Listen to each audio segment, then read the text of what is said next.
Ladies and gentlemen, boys and girls, beautiful people of the universe, another week of the 301 Outlet podcast. We are 3 out of 4 today. Hopefully, Evan will join us, but it's me, your boy Sanford, holding it down 99% of the times because I've missed a few episodes. But it's me, Darian, and Mark. Hey, man. New year, Sure. better us. We growing. We taking those steps forward. How y'all doing today, man?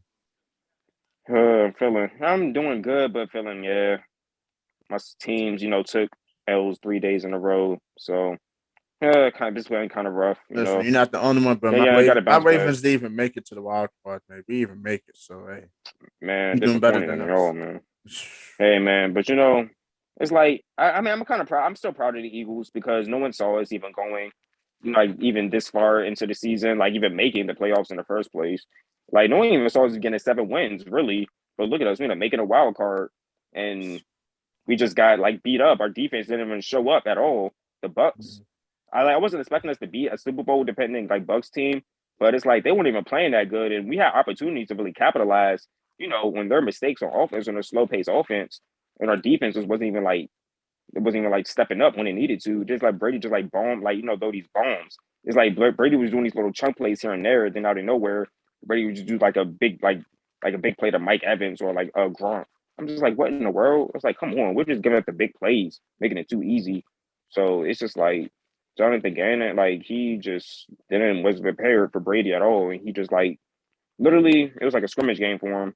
But our offense wasn't even helping out either. Our offense wasn't even trying to match theirs. We finally stepped up late, like in the third quarter. Ended up getting 2 touchdowns, but yeah, in the fifth by like 2 possessions. We could have like did better, much better, but I'm still proud of the Eagles and what we did this season overall. And I know Jalen Hurts is going to get better moving forward, honestly. And I think we finally have a quarterback at Jalen Hurts. I think he has a future in Philadelphia for sure. But yeah, um, New year, who? new same old Dallas Cowboys bullshit. Yeah, that game was wild. For as a Dallas fans, I know they're sick. I'm sorry, Dallas fans, because like the fact that y'all since the season ended when a fucking like clock management like that. Overall, it's several reasons why y'all lost that game. But damn, bro, it came down to like clock management. Like, come on, McCarthy. He did it again, man. I'm just like, accident waiting to happen, but I don't It's know. first off, it wasn't clock management that really killed us. That last play was smart in the sense of he ran it down to the 20 and he was going to clock it so we could get one last shot at the end zone. And we just wouldn't be heaving shit. However, you know, however, the ref is supposed to touch the ball before the ball gets gets hyped. But the ref didn't do that because the ref was behind, and the ref inevitably ran into the back of Dak Prescott trying to touch the ball, but time had ran out. It was just a wacky play, but the play call in itself was actually very smart. Aaron Rodgers did the same thing when the Packers had played the Niners back in Week 3, and it worked out for him. The only thing that I think that Dak Prescott should have done differently on that particular play was maybe he should have slid down not at the 20, but maybe at the 25, 30-yard line. And, we would have had a little bit more time to clock the ball and, and we would have been able to run another play. But I mean, I'm gonna So say clock management, but yeah, I get what you're saying though. Yeah, not yeah, necessarily I get what you're clock saying overall. management. Yeah, yeah, it's like what Dak could have did differently, kind of, sort of like the last minute. I like, yeah, what the like how you ran down the field basically. I mean, y'all were like right there too. That's the wild part. Y'all were like right Yeah, there, yeah. like in the red zone, and it was just like, damn, sure. The clock just like ran to zero. I'm like, what the hell? Yeah, but that I more so blame that on the now that's something that I will blame on the officiating more than I blame Oh, here we on go. the coaches because what's good, Evan?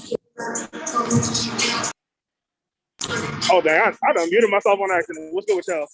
Sure, man. Not Living life, much. doing that thing, man. You popped in at a good time. We Yeah. talking NFL. We're getting the football out the way. But but but like I was saying, like that's not necessarily clock management as is the receiver. I mean, not the receiver. The official literally ran into the back of Dak Prescott. Like that's all. Like really, all he had to do was just touch the ball, but instead he full fledged like ran into the back of Dak Prescott, and he wasn't able to get he wasn't able to get a playoff. But that's not the sole reason why we lost, as Mark alluded to. And I don't even know where to start in terms of why we lost, but Yeah, said that's it not the is what only it is. reason, but it's like, yeah, that's how it ended. Yeah, that's what I'm saying. But yeah, but CD Lamb, he didn't show up at all. That's one of the reasons. I don't know. He just disappeared.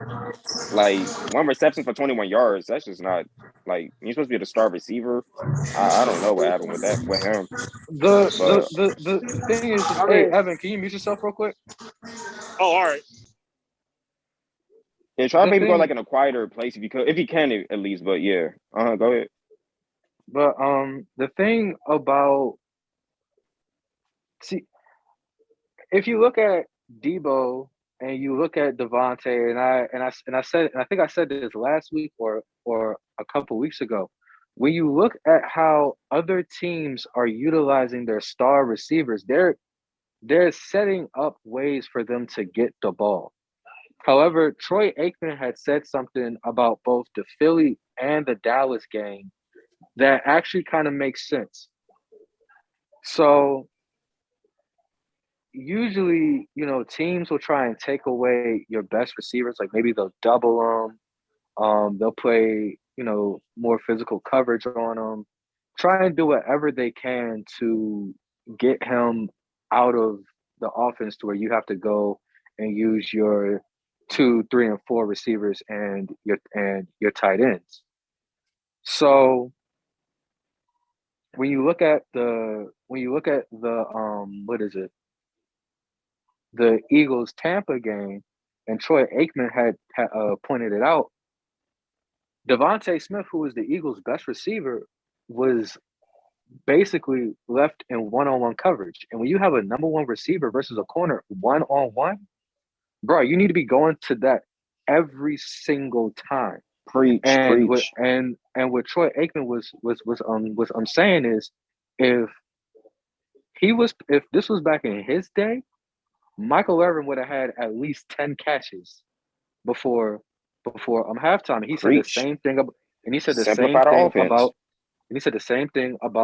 about CD Lamb. And exactly, you got to simplify the offense. And the problem with some of these coordinators is they try and act like they're smarter than football. And that's what Kellen Moore is. You saw Nick Sirianni or whoever your OC play caller is.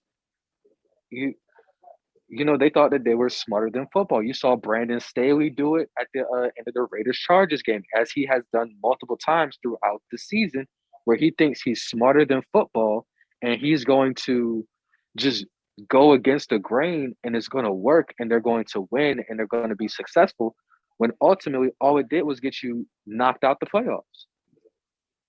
And just to speak on just a little bit of the Eagles game, I was very shocked at how conservative their play calling was.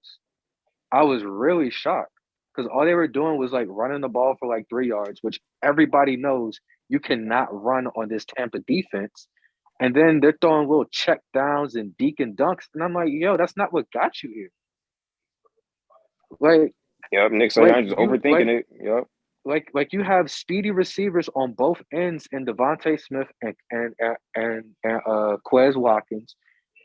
Expose this decimated Tampa Oh, Bay secondary. here's another thing. Here's another thing, bro. When the run ain't working, that's where your tight ends come in. Because Exactly. I'm really surprised they ain't utilized Dallas Goddard. Yeah, Dallas got. Yeah, we barely got targeted. I think he only had like 4 Exactly. targets for the whole game, like for 2 catches. I'm like, bro, like what the world? I'm like, And come on now. Dallas Goddard is easily a top 5 tight end. So that's just what I gotta say about about the Eagles. I knew Brady was going to light their defense up. That's because their offense is just that high powered.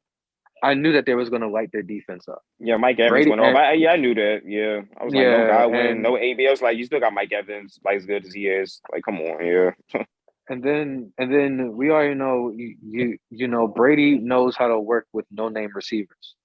So this is really He made nothing new. Scotty Although Miller a I do, star.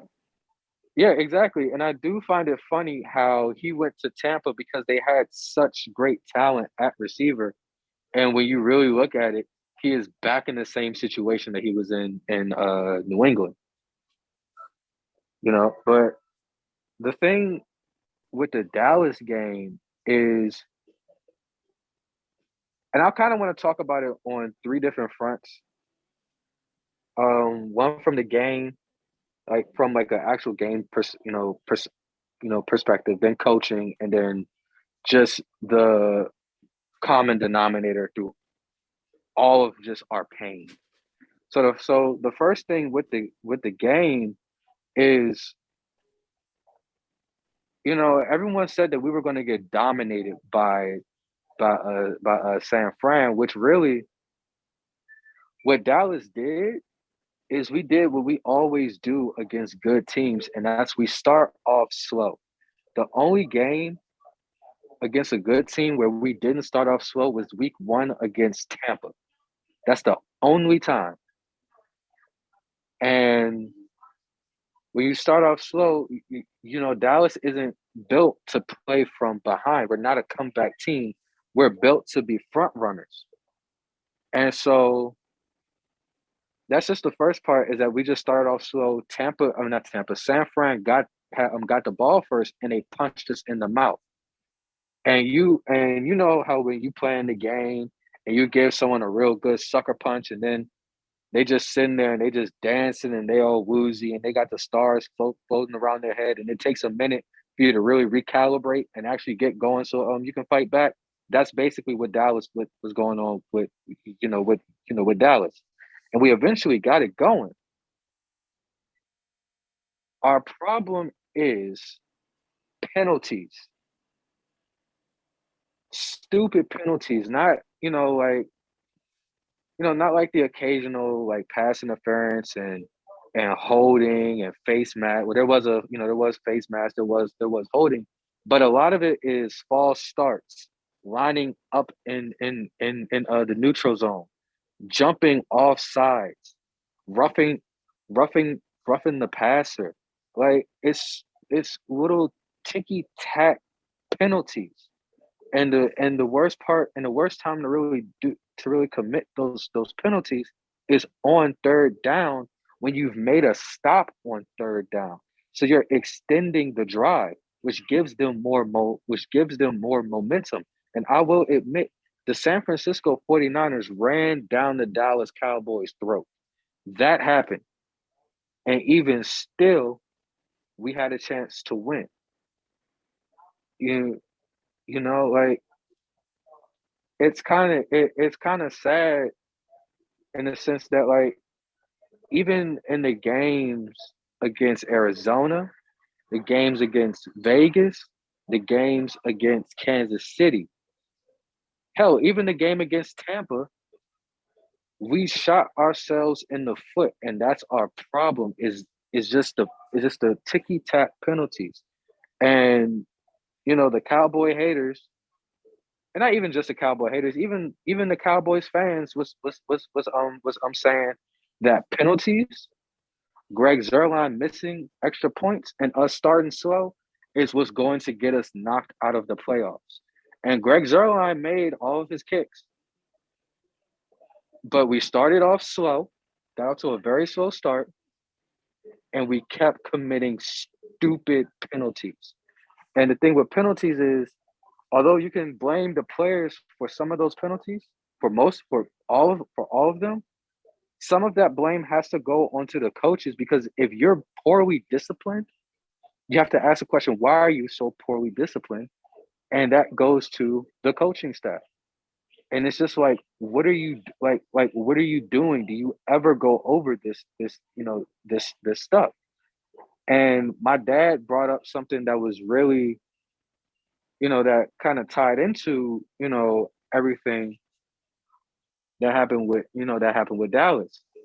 And he compared it to basketball, where if you're going into a big game or even a big series or whatever, you you spend a good part of practice working on clutch situations, working on shooting free throws to tie the game and take the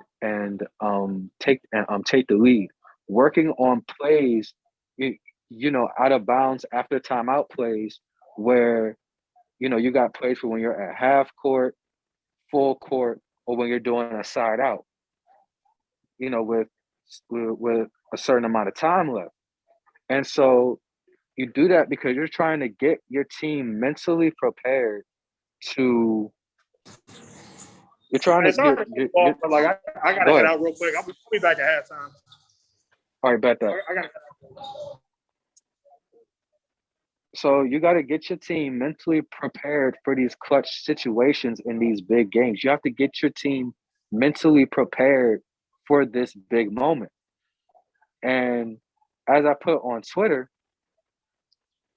Jimmy Garoppolo has been in this situation twice, in New England as a backup, and in San Fran just a couple years ago as as a starter. And the same thing with Kyle Shanahan and most of those players on that San Francisco team. They had been in that situation because they were just in the Super Bowl 2 years ago. We kind of forget about that. And so they've been here. They know how to set up for these situations. Dallas, although Mike McCarthy does have a Super Bowl, Dan Quinn does have a Super Bowl, and he's been to another Super Bowl as a head coach. There's really not a lot of experience on this Dallas Cowboys team, and that kind of showed because the moment was far too big for us. However, again, it just all goes back to coaching because our defense held us up, but it was the offensive play calling, and as Mark alluded to, Mike McCarthy's time management that shot us in the foot. And because again, Kellen Moore wants to be smarter than football and wants to go away from what got us here. Ain't no way in hell CeeDee Lamb only gets two targets. Ain't no way in hell Tony Pollard only touches the ball 6 times. And Amari Cooper is basically non-existent. Everything's going to Cedric Wilson or Dalton Schultz. And something wrong with Dak Prescott because he refuses to run the ball. But the common denominator in like all of this is Jerry Jones. Because for real, if Jerry Jones could just get his nose out of everything, I think we would be okay. If he would just let the coaches coach, let the players play, and just focus on the business and marketing side, we will be fine. But I think Jerry wants to do things his way, and he wants to win a Super Bowl. He wants Dallas to win the Super Bowl more than anyone in the world. But Jerry wants to do it his way. That's what got Jimmy Johnson out, because we probably could have won more if we had kept Jimmy Johnson. We probably could have won some with Tony Romo if Jerry could just get out the way, but he didn't, and he won't. And the thing about it is, and I hate to say it, it ain't never gonna change. It's just not. I mean, it's frustrating. I As think long as he sells tickets, he's good.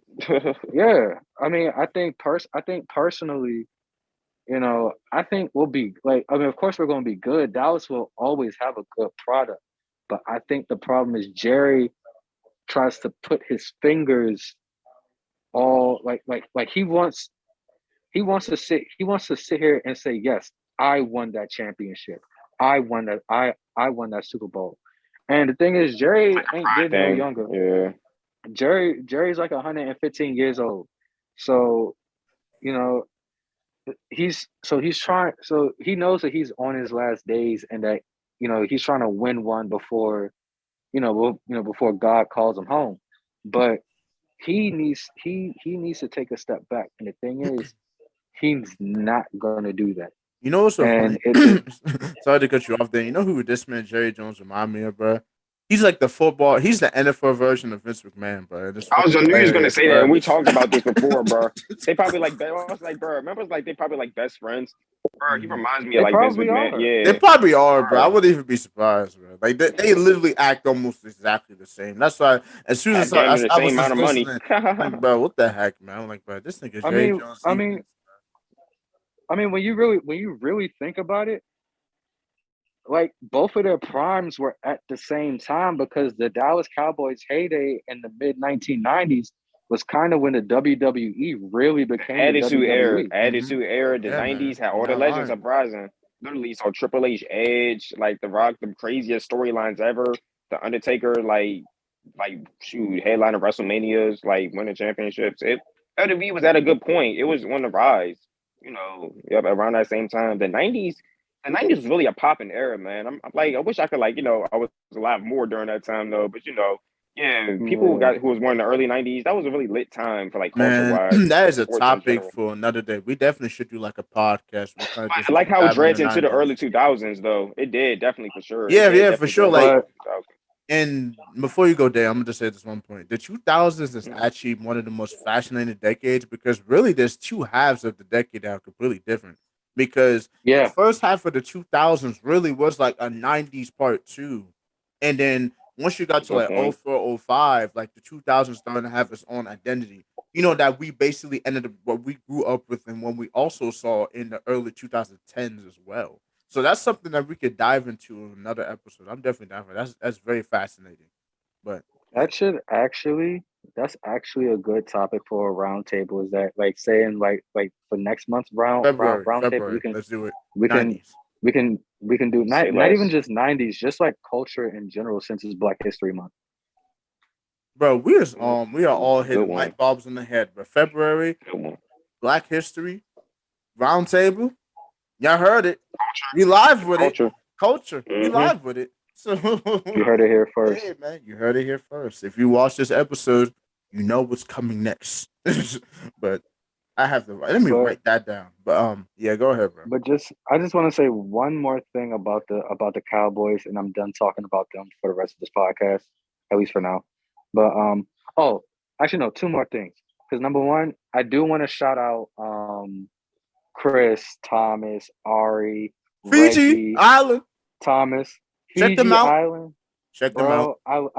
I listened to the show today, both episodes while I was at work. Bro, y'all did a fantastic job. I'm so proud of y'all. But I do want to say one thing. Chris Smiles, King Smiles. All right. Number one, Rudy Goat Bear will be an all-star. Will be an all-star. All right, Number he's gonna be two, heated if that happens. number number two, and I was Bro, just talking to him. Yes, I was just talking to him yesterday, and a lot of the things that I said about the Cowboys is the same stuff that I was telling him yesterday. mhm. But the second thing is him going on his podcast and going on a limb and saying that the Cowboys were going to go all the way is exactly why we lost on Sunday. There's a reason why I did not mention the Cowboys winning the Super Bowl at all this year because I didn't want to jinx it. I did not want to jinx it. Although I seriously did not have them going all the way to the Super Bowl anyway. I thought if anything, they would go to the NFC Championship and lose to the Packers. But because I had the Packers winning it all. But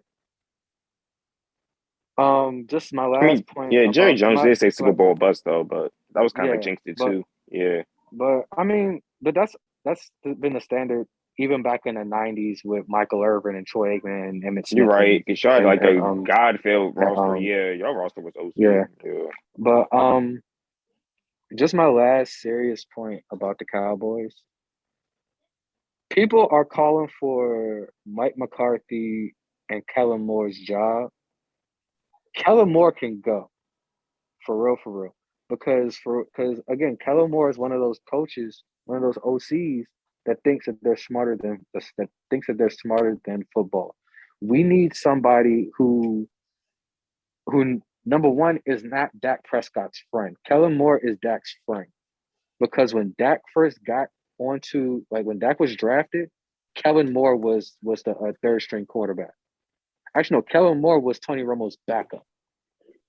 So when you really think about it, Dak is the reason why Kellen Moore is coaching.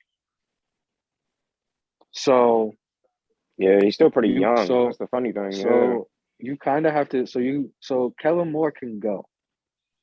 But the thing with Mike McCarthy, outside of his time management, which I think can be like I hope he works on that. Outside of his time management, the Dallas Cowboys went 6-10 last year. Yes, Dak Prescott was hurt, but our defense was abysmal. We we doubled our win total and cut our losses in half. So think about it like our season literally was flipped in on its ear from last year. So with that, I think like we should what am I trying to say? Like he he showed improvement. We improved from last year greatly. We have one of the best rosters in the NFL. And then he fired Mike Nolan. After he fired Mike Nolan, our defense had gotten progressively better. And then we bring in Dan Quinn, and now our defense is full of world beaters. And so and so with that, I say like why fire Mike, Mike McCarthy. Although I don't like how he handled Zeke because he sat up here and said that Zeke had been playing with a torn PCL since week 4 against Carolina. We now during Think that maybe we stretch should up like miss until some time, like or I don't know. during that stretch where we all was sitting here saying Zeke don't look right. I did come out here and say Zeke is playing hurt. I did come out here and and say that, but I thought it was like a little hamstring injury, and they were kind of nursing it. No, he had a whole torn PC. He was playing with a whole fucked up knee. He probably should have went on And IR at one point. He would have been good after that, maybe. exactly, Yeah, maybe 3 weeks, and exactly then when he came back, much better because y'all were doing good with him not playing that good. So it's like just put him right. on IR and Tony I Pollard. don't, Yeah, and I don't know what he was thinking. I don't know what McCarthy was thinking. What Kellen Moore was thinking. I don't know what none of them was. Jerry, all of them. Maybe Zeke kept saying that he was fine. He was fine. Yeah, He that's was probably what fine. happened. Knowing Zeke, he's probably But downplaying injury. He probably was like, "It's not that deep. I can play through it." but if they have learned anything from RG3, Mhm, it's that when you know that injury is when you know it's bad, and mind you, it's early in the season. mhm. He probably could have stayed off it, got treatment, maybe even he Yeah, could he have could have got got it checked surgery, out, and it wouldn't and have been that deep. and Right. and he could have been back by if not and maybe he could have been back by the playoffs. Maybe he would have it would have been a Derrick Henry situation. But which I'm pretty sure we'll hit on the Titans soon.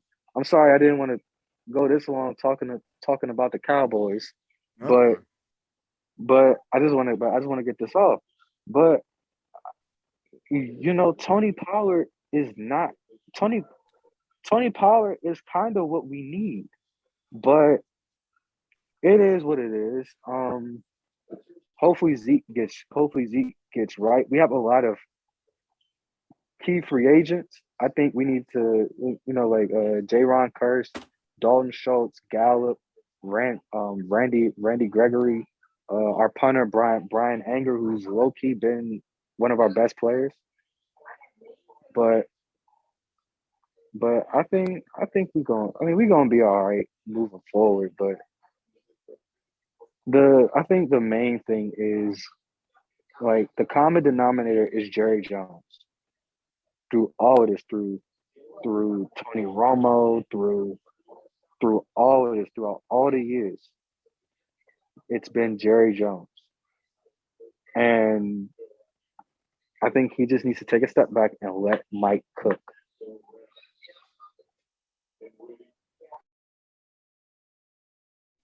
Ooh, yeah, I felt that, man. You had to get that off your chest. It happens sometimes, man. Believe me, I know how you feel. But let's move on to the next topic. Let's we got all that football energy out the way. We got a lot of NBA topic we're going into, and then we got some nice interests on non-sports like topics we're gonna get into. It's gonna be very interesting. But the Chicago Bulls, one of the hottest teams in the league. They were on top of the East, and now they're kind of on a little skid. They've lost 4 or 5 games in a row. Teams are starting to Yeah, figure four them straight. out.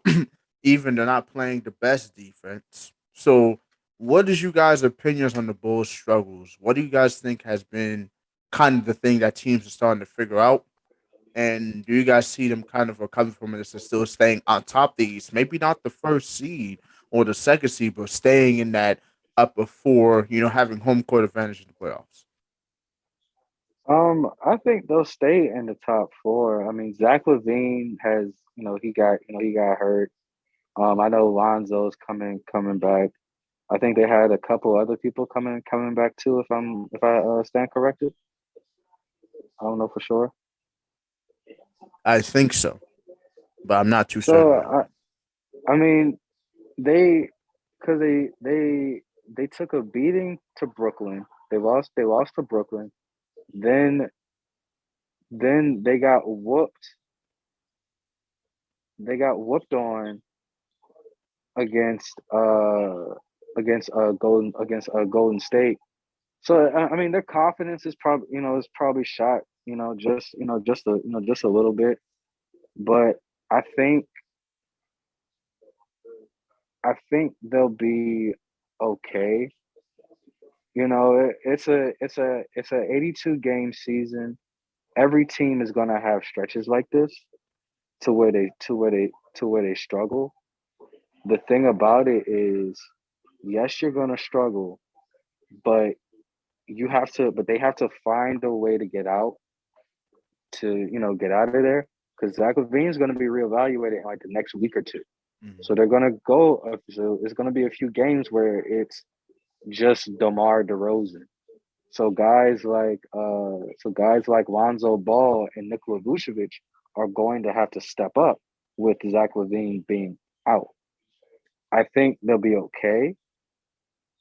Um, they shouldn't fall too far. I mean, they'll probably fall as low as five. But the way that the East just beats up on each other, they can just they can climb right back up. Yeah, it's like you said, bro. You can't have. Hold on, I'm just gonna do this so this thing don't cut out of me. But yeah, you can't go on a too deep of a skid, especially in the East, because we called it, bro, at the beginning of the season. We said the East is gonna be the better conference, and it has. Like, it's undisputed. Like, the top 8 teams in the East are separated by like what 4, 5, 6 games. It's a very close margin. So say like said the Bulls, they were on top. They lose four. They've lost 4 or 5. They lose a few more. They could really end up like it being the fifth, sixth seed, and they got to dig themselves out of it. They don't want to go into a rut that they can't dig themselves out of. Like Nikola Vucevic has been inconsistent all year. He's kind of trying to figure out his role since he's not even the second man. He's really the third and sometimes the fourth man on offense. So he's trying to reconfigure himself because he's so used to being number one, or like I said last year, number two when it was just him and Zach Levine. So he's taking time to readjust. His shot is still going in, but man, like the solid defense he used to play is kind of falling off a little bit. He hasn't looked the best. There's a lot of games where he could barely even see he's on the court. You'd be like, damn, Vucevic was playing. Sheesh. And he's a very important contributor. Like in my opinion, I think him and Zoe are the X factors of this team. Because if you have Nikola Vucevic and Lonzo Ball playing very well, Ian DeMar DeRozan keeping things up, I think the Bulls could truly not only get out of the rut, but continue to show that they are a true contender. They're not a fake top seed. like we've seen in the past in the East with like the Atlanta Hawks and the Boston Celtics, where they were on top of the East, but we all knew that they was not going to be the one that come out of the East. We knew that they were not going to make it all the way. So they continue. The other players step up. They got their young players coming in. It's just unfortunate that Patrick Williams is injured, and we're not gonna be able to see him probably until next season. I know he would be definitely a good contributor for that team. They probably be even better if he was healthy. But I think the Bulls they'll be fine. I think right now that, like you said, they're in that rut where every team goes through a kind of a 4, 5, 6 losing game scare that happens to every team. It wouldn't be all you Bulls fans listen. I wouldn't really be alarmed. You guys making the playoffs this year, period, is a step ahead. But I think y'all are definitely going to be in that top four of the East, and y'all could truly be a contender to not only come out the East but go all the way. Yeah, they're still like a very young team too. So it's like the Bulls have a long way to go. They have an upside Exactly. moving forward, and like this Mhm. goes like it's like really touching their maturity to see how they're going to like bounce back from this 4 game skid. And like you said, the confidence is kind of shattered. So they're a young team. Now they just have to like remain mature and see how they can get back on the winning streak and get back to doing what they're doing because they have a pretty good talented team and we've seen them like exceed expectations so far. So I say they're going to get out the hump, like especially about All Star break. I can see him like getting out this little skid. Yeah, because 4 games is not that bad. We've seen teams going like bigger losing streaks than this season. Like, so yeah, Mhm. they're gonna bounce back from it. No, They you're can not probably stay on lying. The top. the, the Rockets won in the 7 losing. Didn't they lose like 7, 8 games in a row? Then they won 7, 8 games in a row. It was crazy. Yeah, it's weird what the Houston did. That was ridiculous. I was like, what? It felt like I was watching the Miami Dolphins. But anyway, Tomatoes, tomatoes are being thrown at you. Tomatoes, tomatoes, tomatoes. tomatoes, tomatoes. But On yourself. let's go to a team on the opposite spectrum. That's on the hot streak. Probably know the hottest team in the league right now. Memphis Grizzlies with MVP possible candidate John Morant. Like, come on, y'all. We gotta talk about this team, man. They on a what 10? They've won like 11 out of their 13 games, bro. Yeah, Like Grizzlies. They they're like stepping up. making breaking milestones this Like season. John Moran is stepping up. He's doing the thing. He's doing his thing. Other players, the young players on the team like Desmond Bain, Xavier Tillman. Jeez, let me say that man's name right. Put that respect that man's Jaron name. Jackson Jr. Like, Triple J. he's stepping. They doing their thing in Memphis. And they're another team exceeding expectation because we all were saying, oh, they're probably going to be at best like a 7th or 8th seed. They're the 3rd seed in the West right now. They're the 3 seed. Like they're really, really on. They're really basically right behind Golden State and Phoenix, and it's crazy to think about that. Nobody saw that in the nobody saw that in their possible future when the season started. So I think it's more than just John Morant. I'm gonna just go first, get out of the way. I think really it's just the whole team, and that they've built that team perfectly. Like I think the Memphis Grizzlies should be the new gold standard of rebuilding a team, retooling a team to be a true force in not only the West or the East, just to be a true force in the NBA. Because they didn't just focus on Ja. They got Triple J, they got They Desmond basically did what Bain, the Xavier Blazers should have Tillman. did. Like they literally took every draft pick. They said, okay, we're gonna pick the best player we can pick, develop them, see what their game brings, and see what they bring to the table. And like I said, Dylan Brooks is another one. He's a second round pick that's really kind of came out and showed his Yeah, stuff, he's about to come back from injury soon. and he's Yeah, about to he's be another coming for one. him. But he's kind of been in and this whole season. He's been kind of in and out, man. So I hope when he comes back, he's fully healthy because he's truly another one that contributes heavily to that team. So I think the Grizzlies, man, I'm looking forward to seeing them in the playoffs because they're gonna shock somebody. They're gonna be the team that shocks somebody in the West. And my sleeper team in the East is a different team. But for the West, yeah, the Memphis Grizzlies, they're gonna shock some people, man. They're gonna go further than people expect. I could definitely see that. Yeah, everything that I was gonna say is mostly what you were gonna say. Who is the coach for? What's the coach's name for the Memphis Taylor Grizzlies? Jenkins. Yeah, All Taylor right, Jenkins. Taylor Jenkins, JB Bickerstaff, and Eric Spoelstra. They need to be. They're the top three for coaches of the year because the Grizzlies long. What they going like a 10, 11, 12 game win streak, Mm-hmm. and Yeah, I think it's the they first did time they it, did it in the franchise and It's the history, first something time like and that. ever. they First time Yeah, ever. ever. Yup. they went on a long win streak without John Morant. They did it earlier in the year. I think it was another 10 game win streak. I think it's like their second 10 game win streak. No, it's not 10. It was like 8.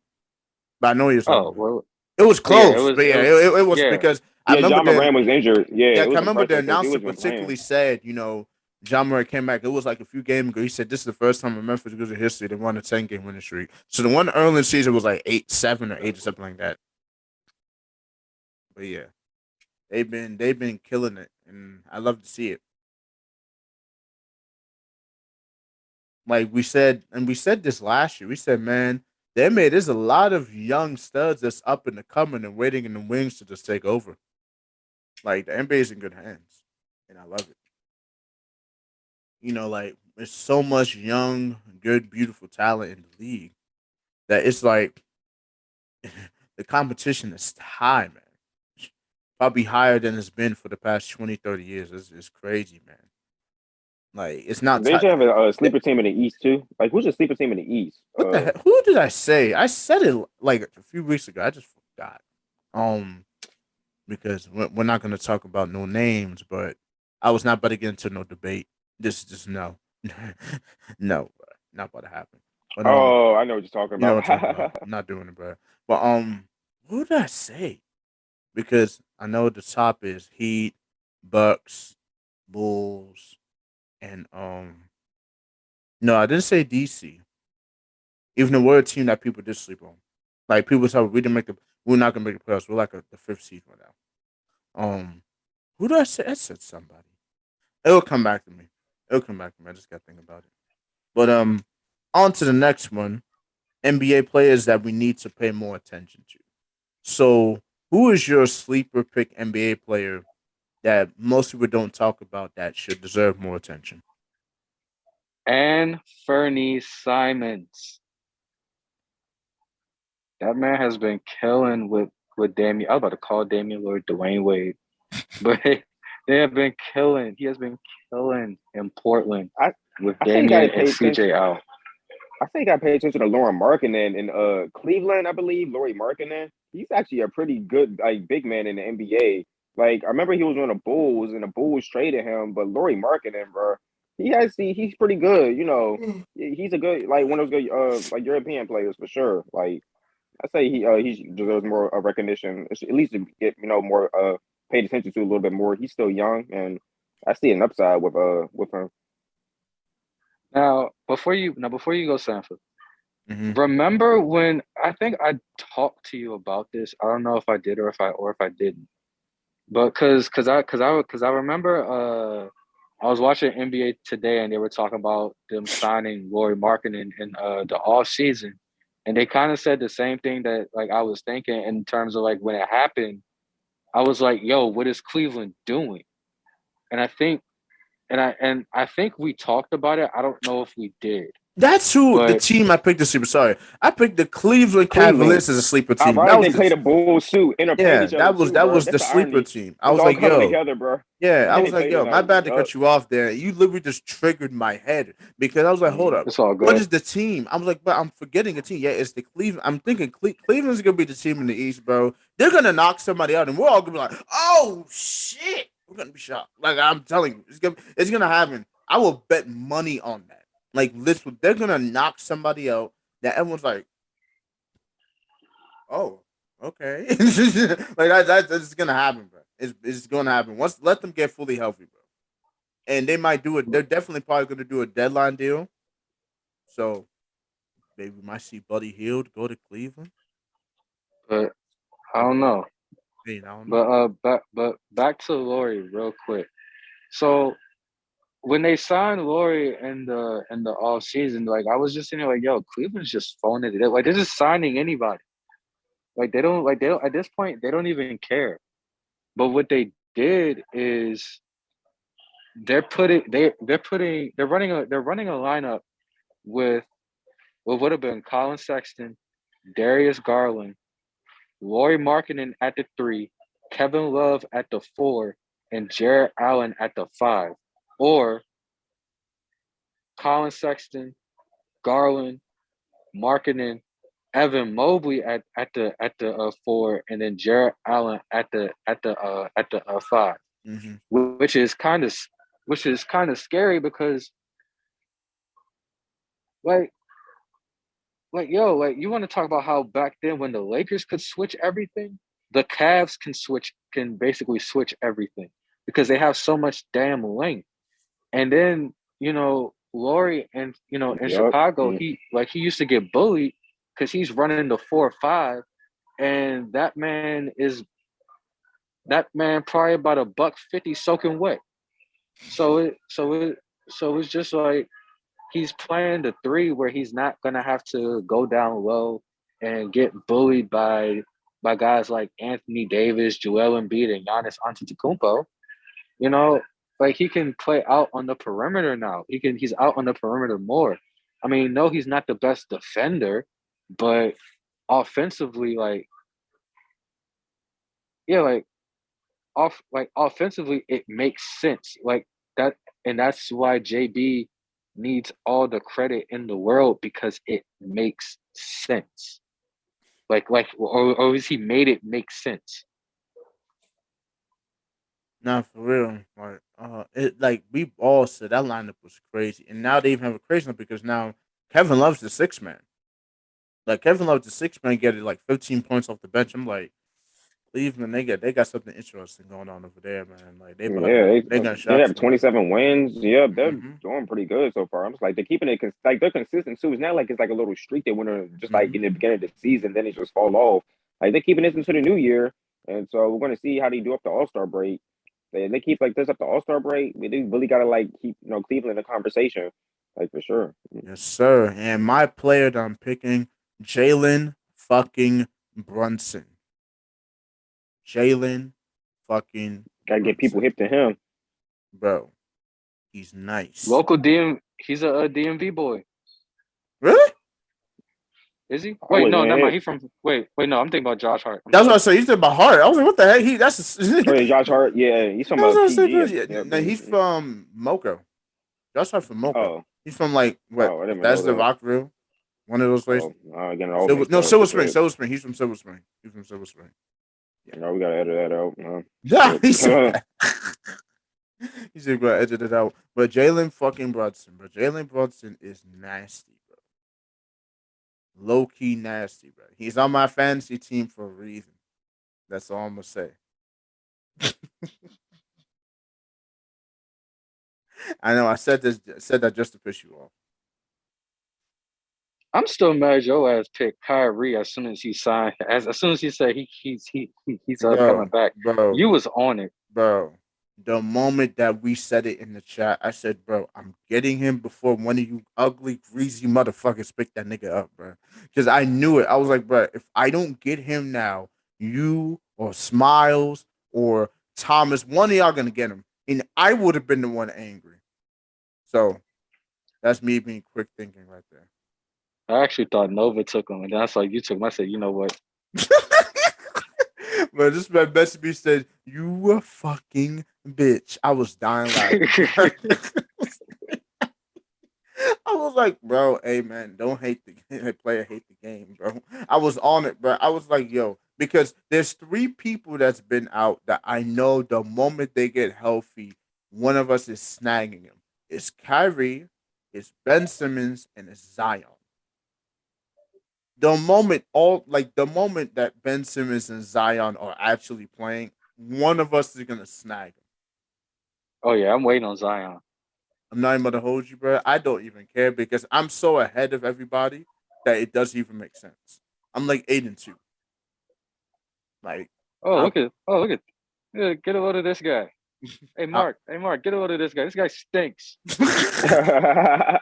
bro. I would have Who's been that not. SpongeBob meme, bro? What's so funny about it, bro? I would have been 9-2 if it wasn't for the fact the week that me and Mark faced off, my whole team was basically injured, and we literally tied.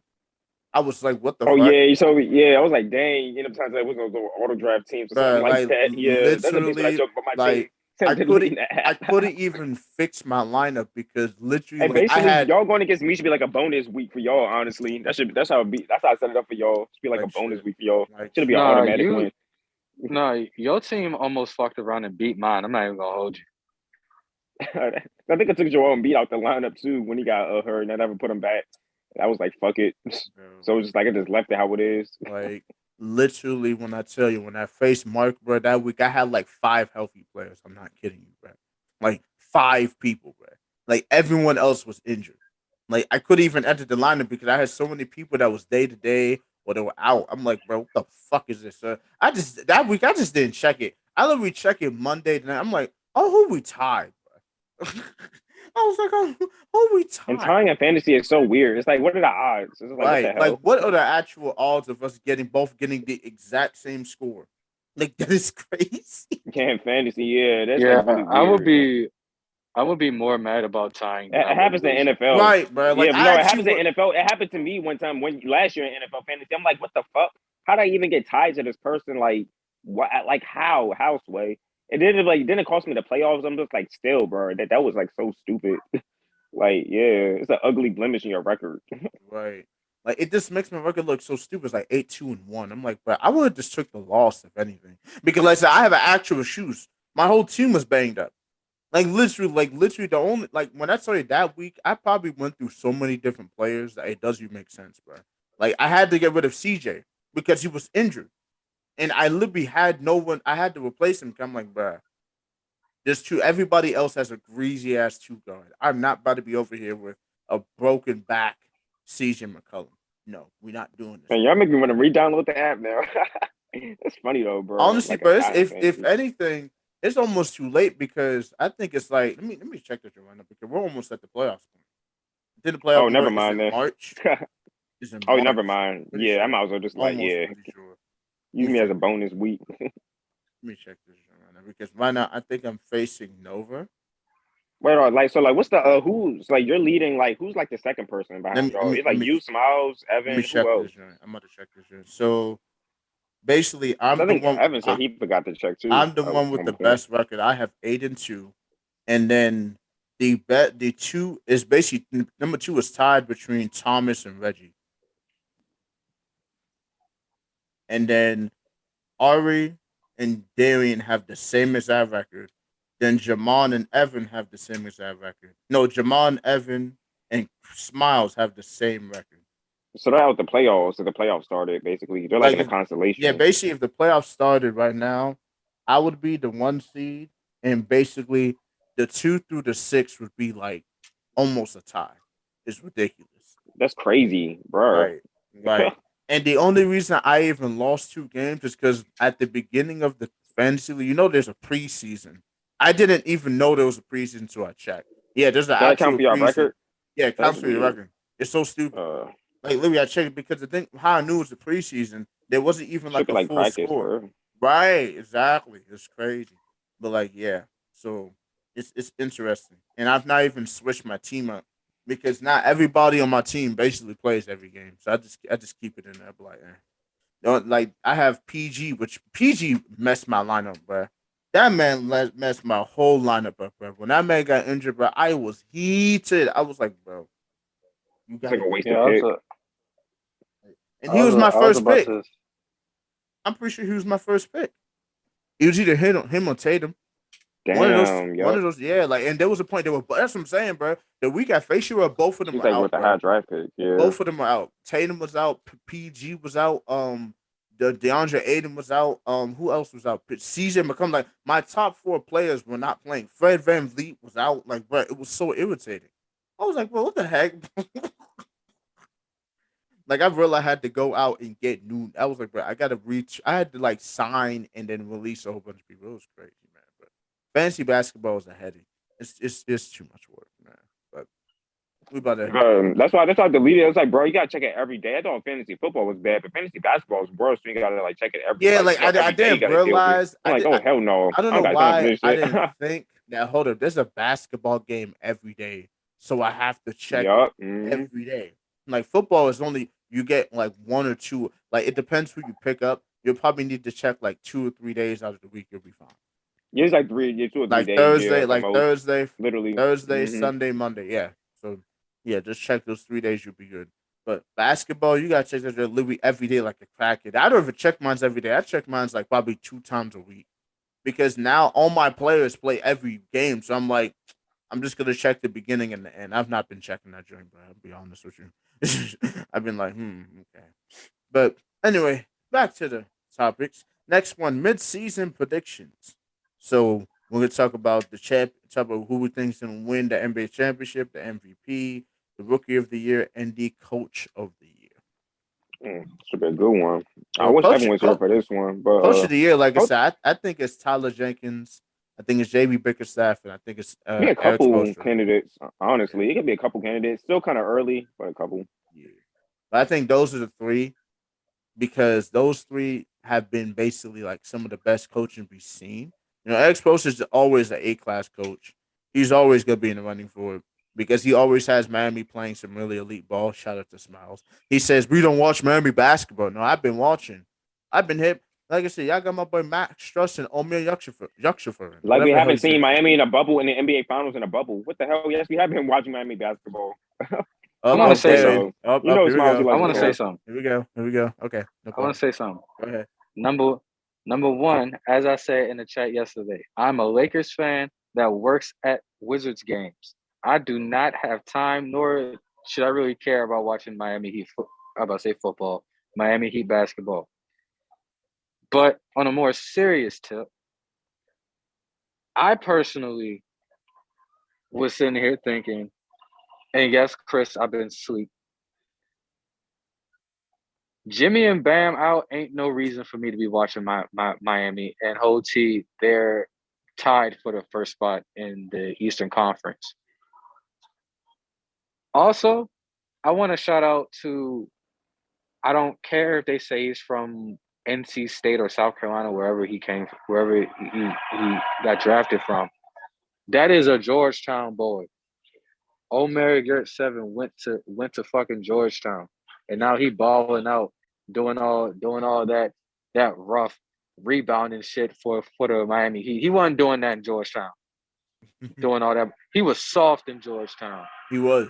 I don't, I don't know what mafia cocaine Pat Riley gave him, but Welcome to whatever it is, Miami, psycho. whatever it is working. Pat Riley gave him someone Cuban cigars, and it was over from there, bro.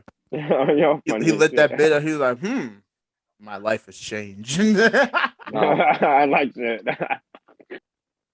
Pat Riley got his mafia goons on him. Oh no, you funny. Some kind of Miami connections. Who knows? It's like no. He got his vatos.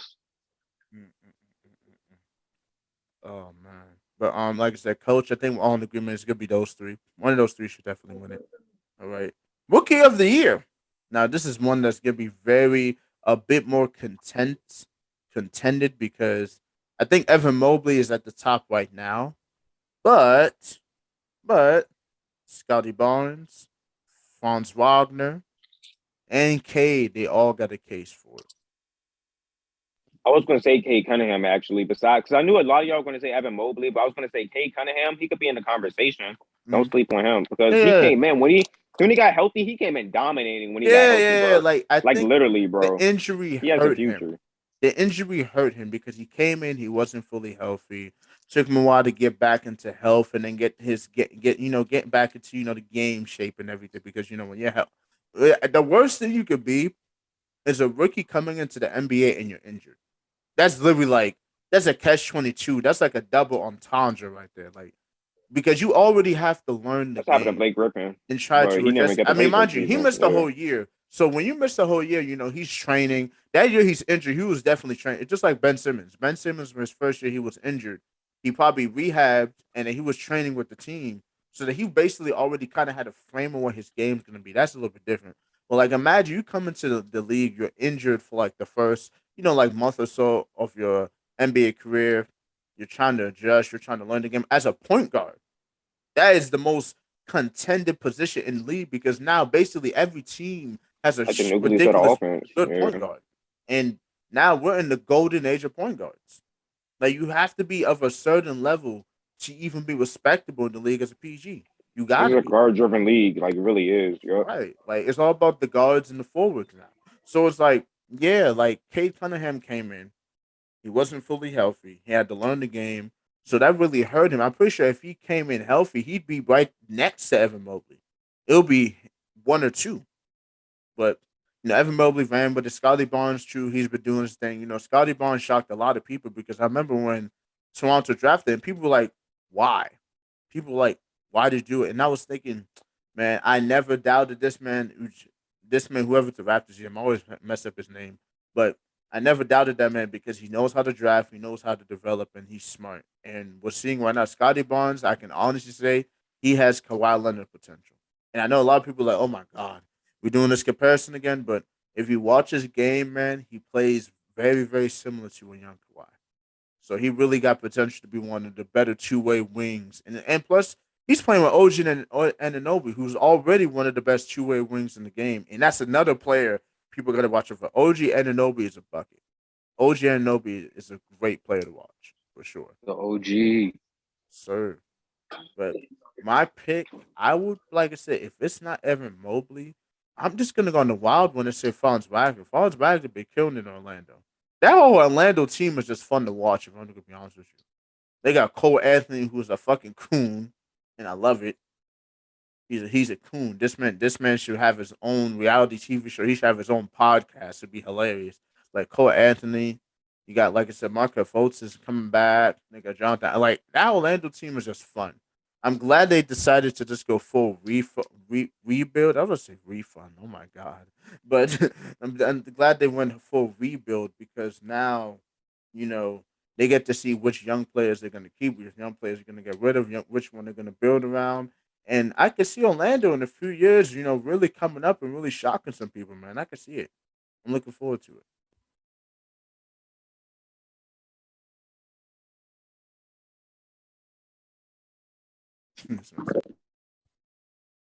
But yeah. My bad, I'm chewing right now, but yeah. Oh no. You good. But yeah, like yeah, Yeah, I This think hopefully the man out Magic here they can be eating good again food. though. this Yeah, man hopefully, munching. yeah. Honestly, man, like yeah, the last time I see the Magic was when they had the White basically. Ever since the White left, it's just Dwight it was Howard like is the literally, reason we never got a Braun versus Kobe finals.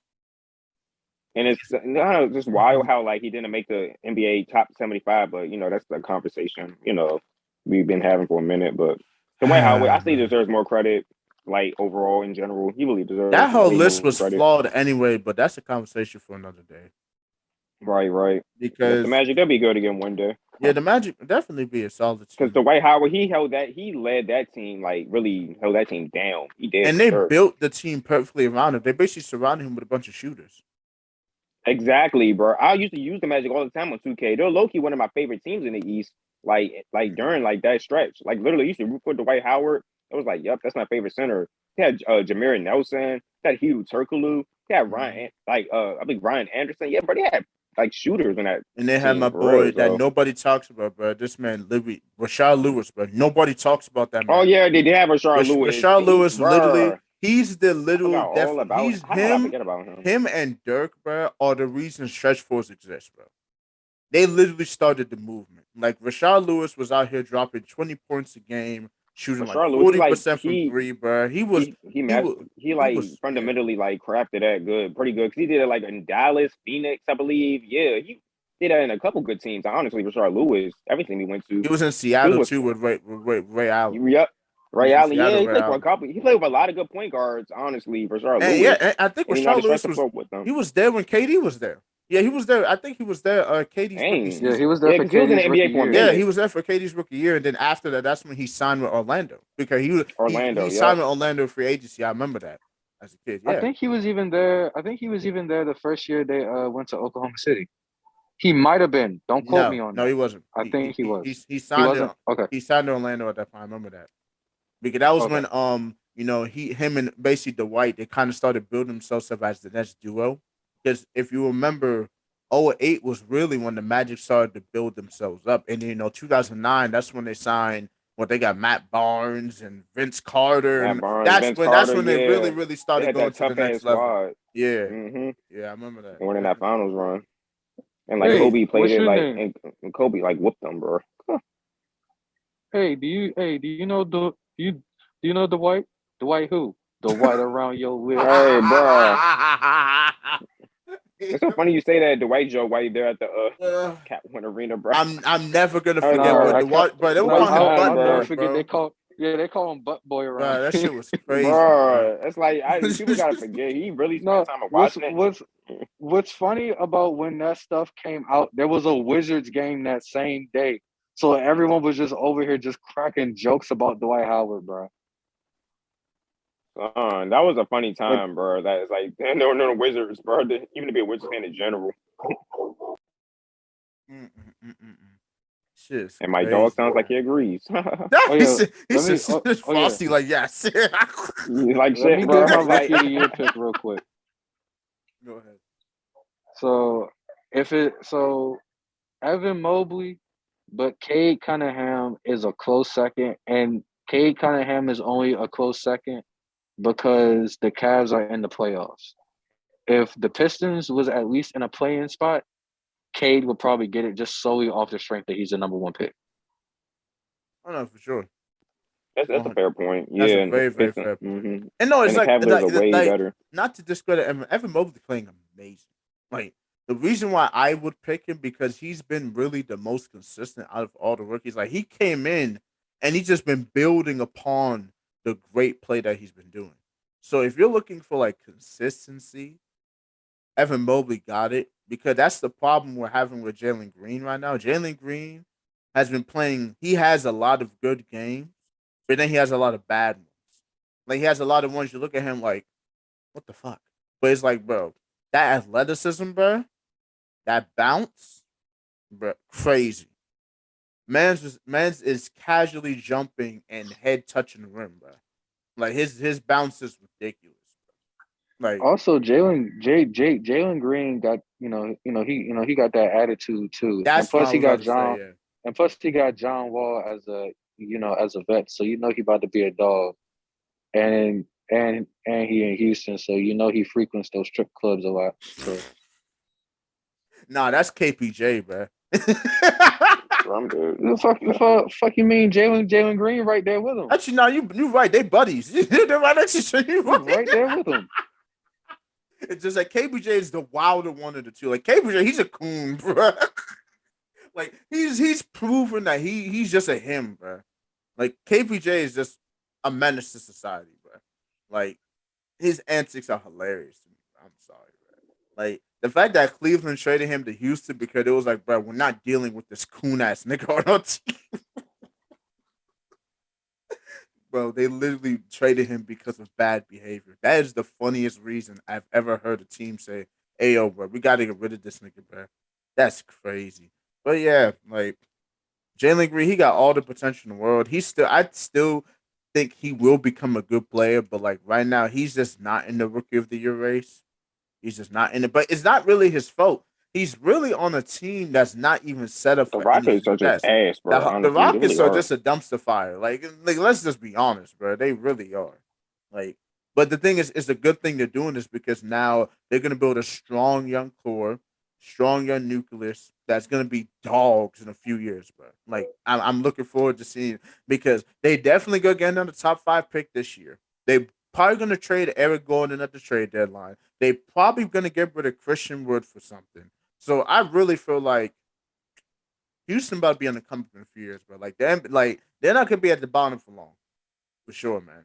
Like especially this draft, bro. This draft, the top of the Yeah, they draft just got is recently looking dealing with look. like a lot of mess. A This lot of draft superstar coming mess. up That's this basically year, what they're bro. dealing with. 2022 draft that is very top heavy, very very top heavy.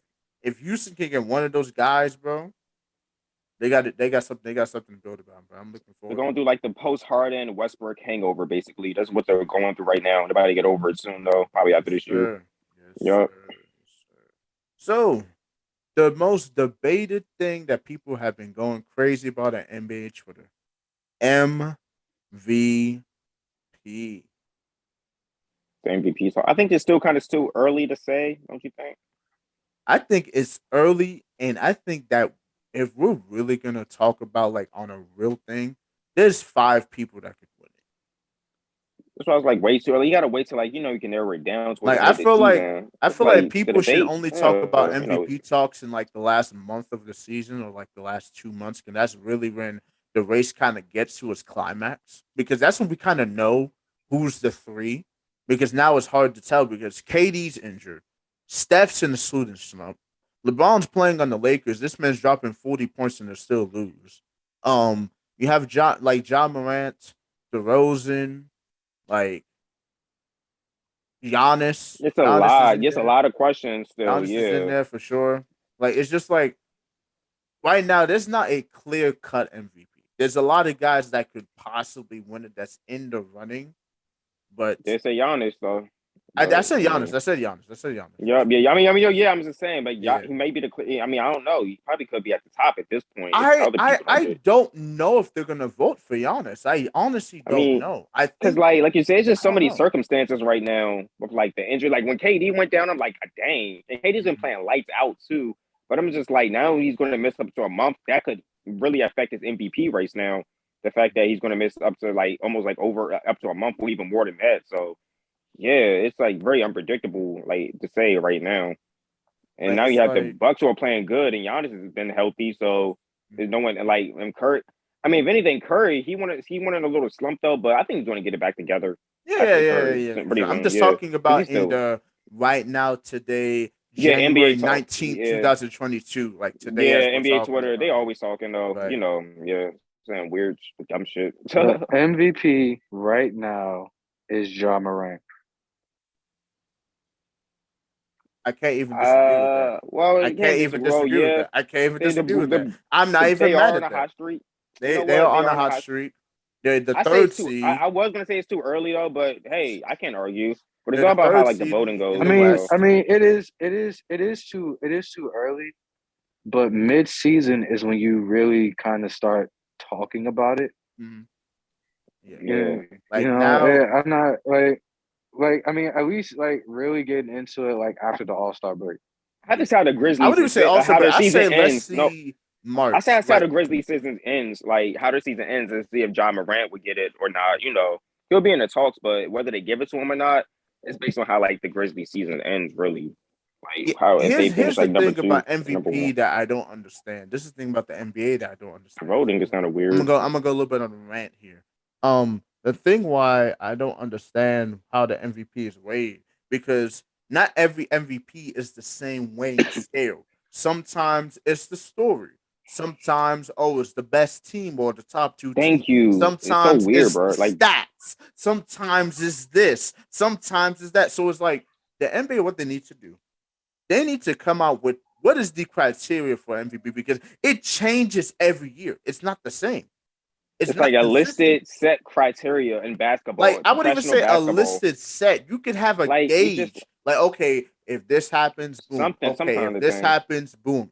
Like have gauges and checkpoints. So it's like okay, when somebody's doing a certain thing, we could legitimately put them in the race because Because you every seen year Westbrook is get MVP different. off of triple doubles, This man, like they strictly alone. he literally got the MVP because of the triple double. Off triple That doubles, really should have literally, been bro. Harden's That's MVP. the year. If Yup. we're just gonna be honest and be It's straight, like that should have been Harden's 2017. MVP. They literally got it because like, oh yeah, you got the triple double, Mr. Triple Double. It's all like hype marketing. That's Like literally I Harden, why mean, he I got it. mean, Like honestly, and look this at the Thunder did. Like nothing to show for. Like, bruh. well, that's I think Westbrook got hurt. That's that series, but at the same time, like you took a team that should not have been in the playoffs. right? You averaged a triple double and got them into the playoffs. And I think they got like the sixth or seventh seed. It wasn't it Yeah, they were the wasn't A it sixth high seed. wasn't seed. it They were wasn't the it Yeah. sixth wasn't seed. like it wasn't like he snuck them in. No, they were a six seed. Yeah, So 60 Mhm. at least. so I actually think the Russell Westbrook year is the year where you really had to give it to the most valuable player on that team. Because if Russell Westbrook was not on that Thunder team, they were not making They the were a playoffs. lottery And then team. he No, got no, no, no, no. I'm and not then even and then disagreeing. Yeah, and I'm then agreeing with you. and then and then he got hurt and then they just went to shit.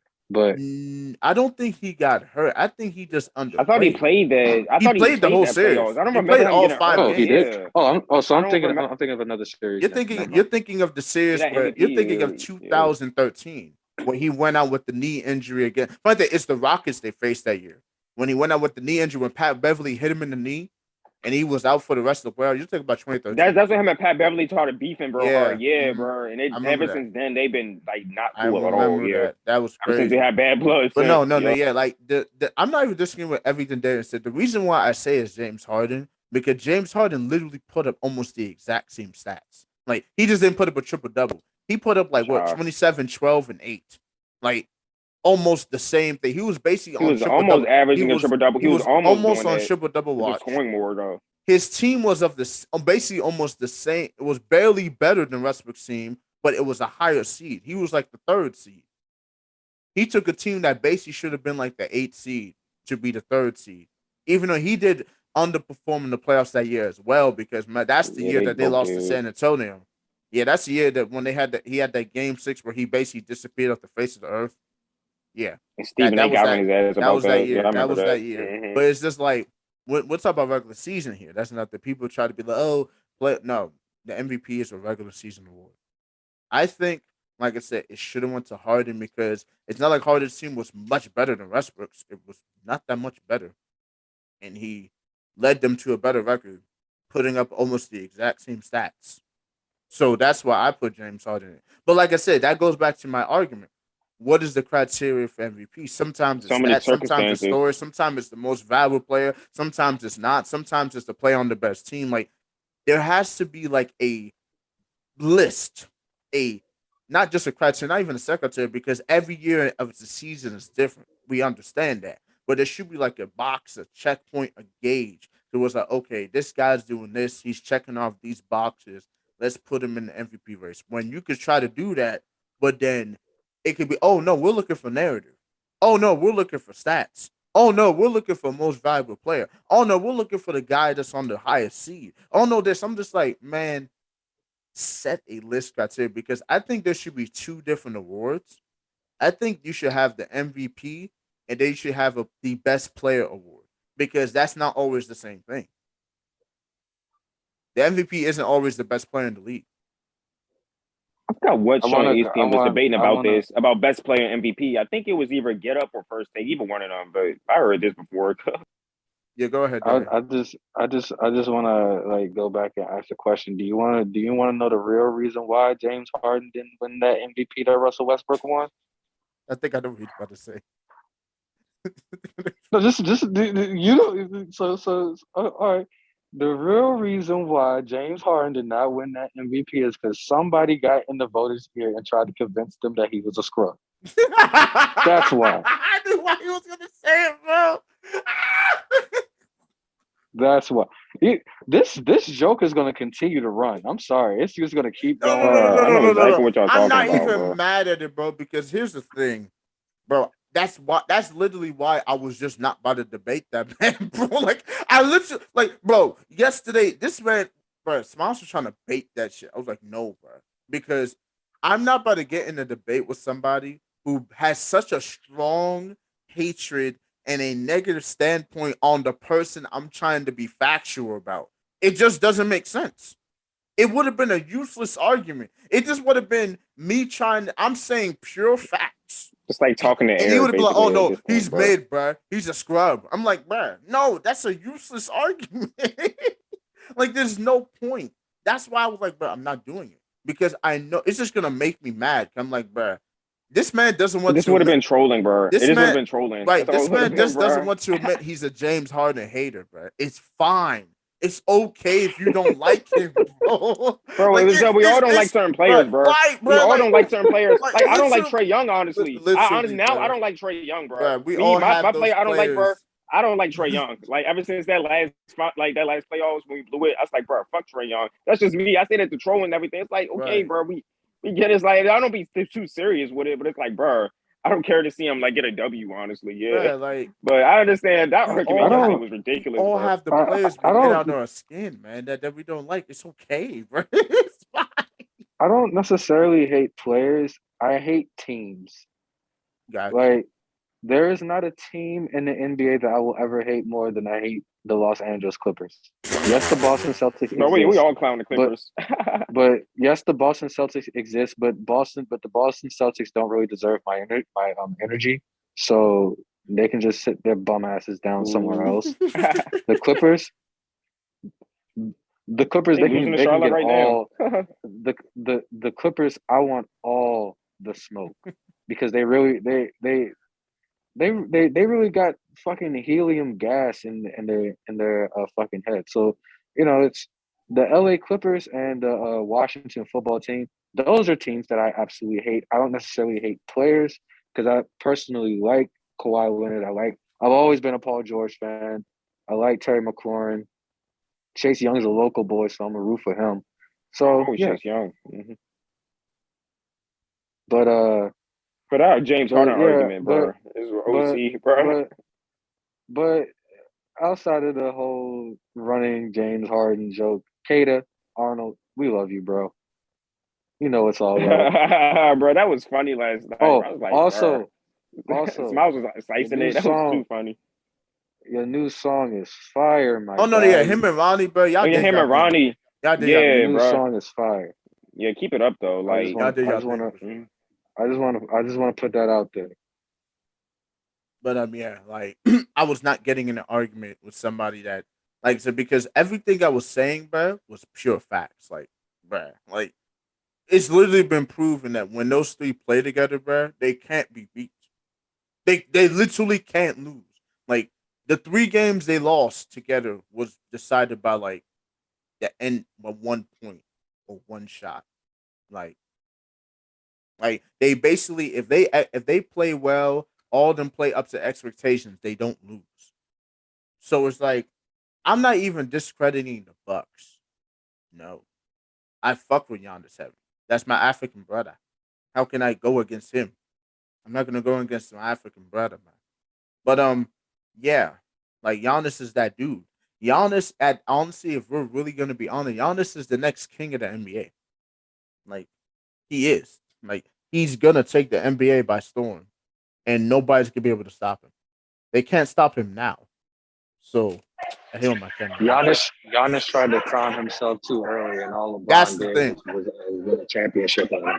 But that's another topic for another day. Yeah, no topic for another day for sure, for sure. But like now, it's like yeah, like I don't sleep on the Bucks. I don't sleep on any East. I'm the one that said the East was going to be dangerous this year.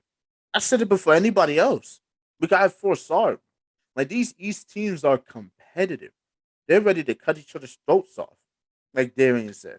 So I don't sleep on the Bucks, but we all saw what happened last year. They went to 7 games with an unfully healthy Nets.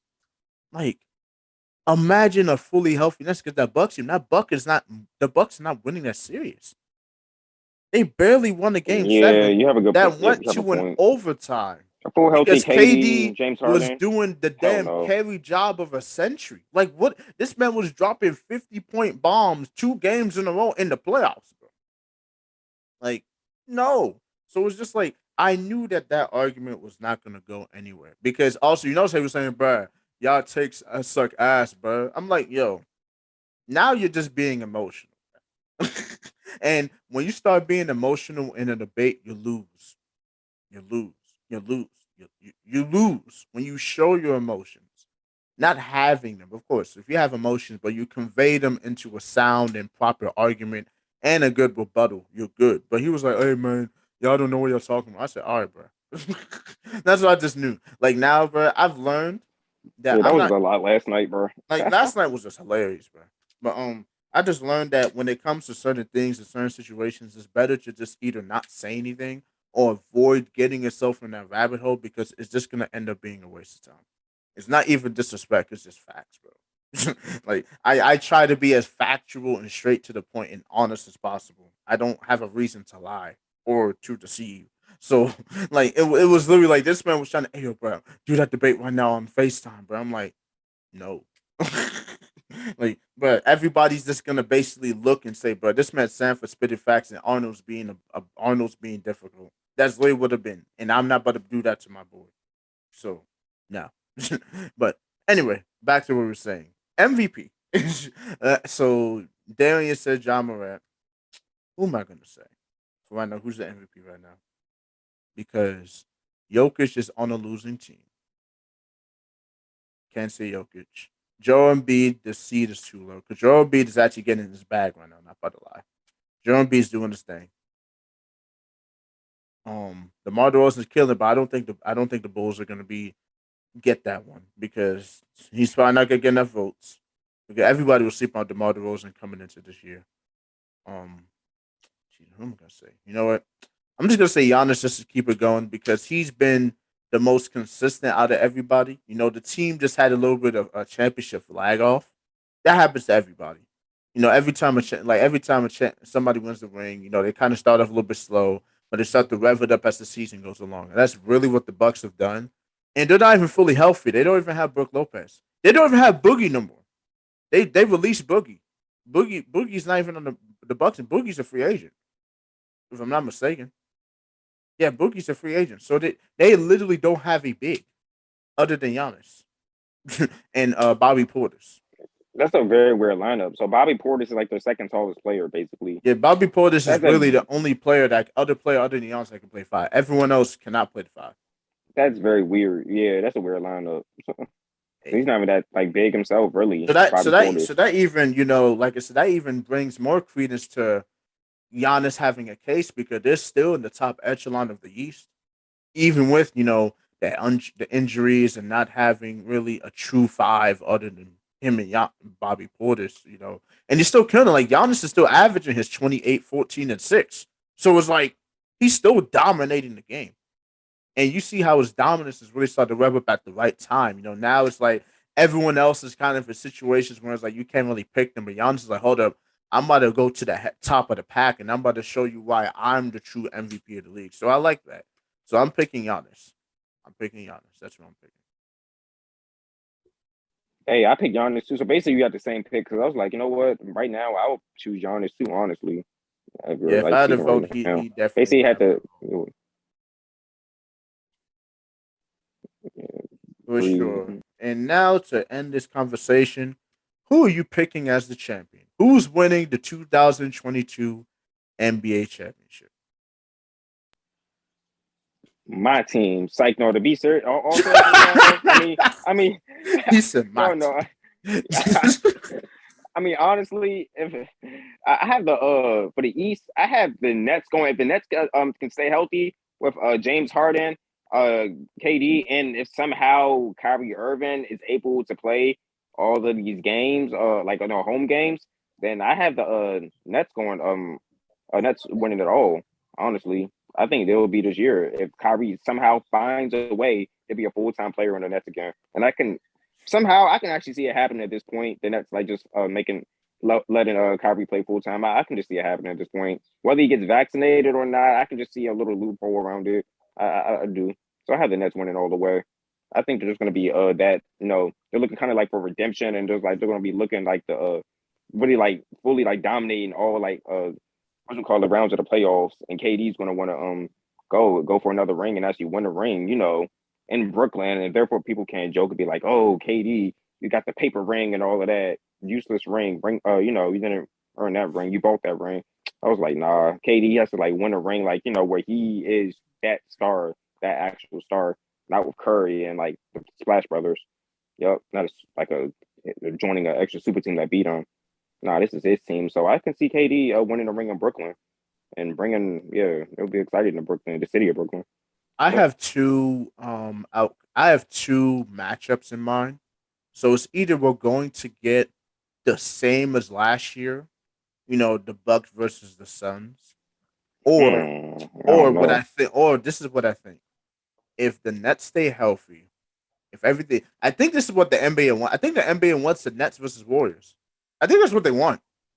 I think that's what they really That want. would be a good I storyline, think that's bro. what they KD really gonna want. play I the think Warriors and that's stuff. really That would be a I think good if the NBA could really matchup, though. shift and control everything, they would set up a Brooklyn Nets versus a Golden State Warriors matchup. That would be the NBA Finals. And if that happens, I So don't know who's gonna win. That's a toss up right there. So I'm like you. I got two. Oh wait, did you? Oh wait, you did put your two. Yeah, So yeah, yeah. I put my two. I got two, and one I'm gonna go off on a limb. So my more realistic one that I think there's a higher chance of this happening is Golden State, Brooklyn. It with what Mark said, if they can get all of their guys, if they stay healthy, if Kyrie is full time, then it's going to be Golden State, Brooklyn. Going out on a limb. And Mark, you should have never took my team back because this is what I'm about to say. This is what I'm about to say. The Los Angeles Lakers will get their shit together. They will make some moves. Anthony Davis will come back. He will be the Anthony Davis of 2020. We are going to find ourselves maybe the fourth, fifth spot because we're built for the playoffs. I can see So fifth we're spot. going. We're going to climb on up. We're gonna we're gonna move some pieces around. Players are gonna get right.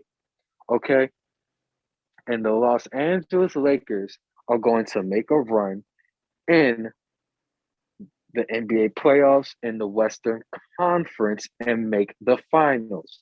Okay?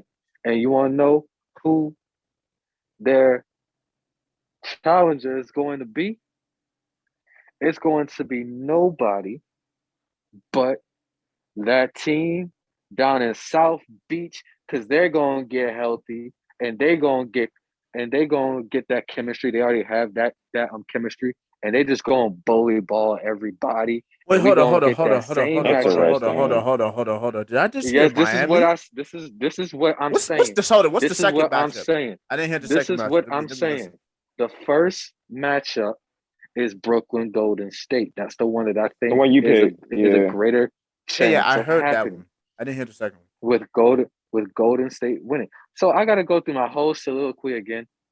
Yeah, I literally had to dip off for a quick Fine, let's go. All right. second. So this is what's going. That man over there in Tinseltown wearing the purple and gold, the second greatest player of all time behind the great Kobe Bryant, LeBron James is going to sit there. He's going to get his team right. They're going to get that Oh cohesion. Lord. They're Oh going to make God. I some know the moves. storybook. Oh my Russell God. Westbrook is going to turn back into the Brody and not the Grody. Okay, Anthony Anthony Davis is going to be AD and not A Disney, aka Street Clothes, aka Glass Man.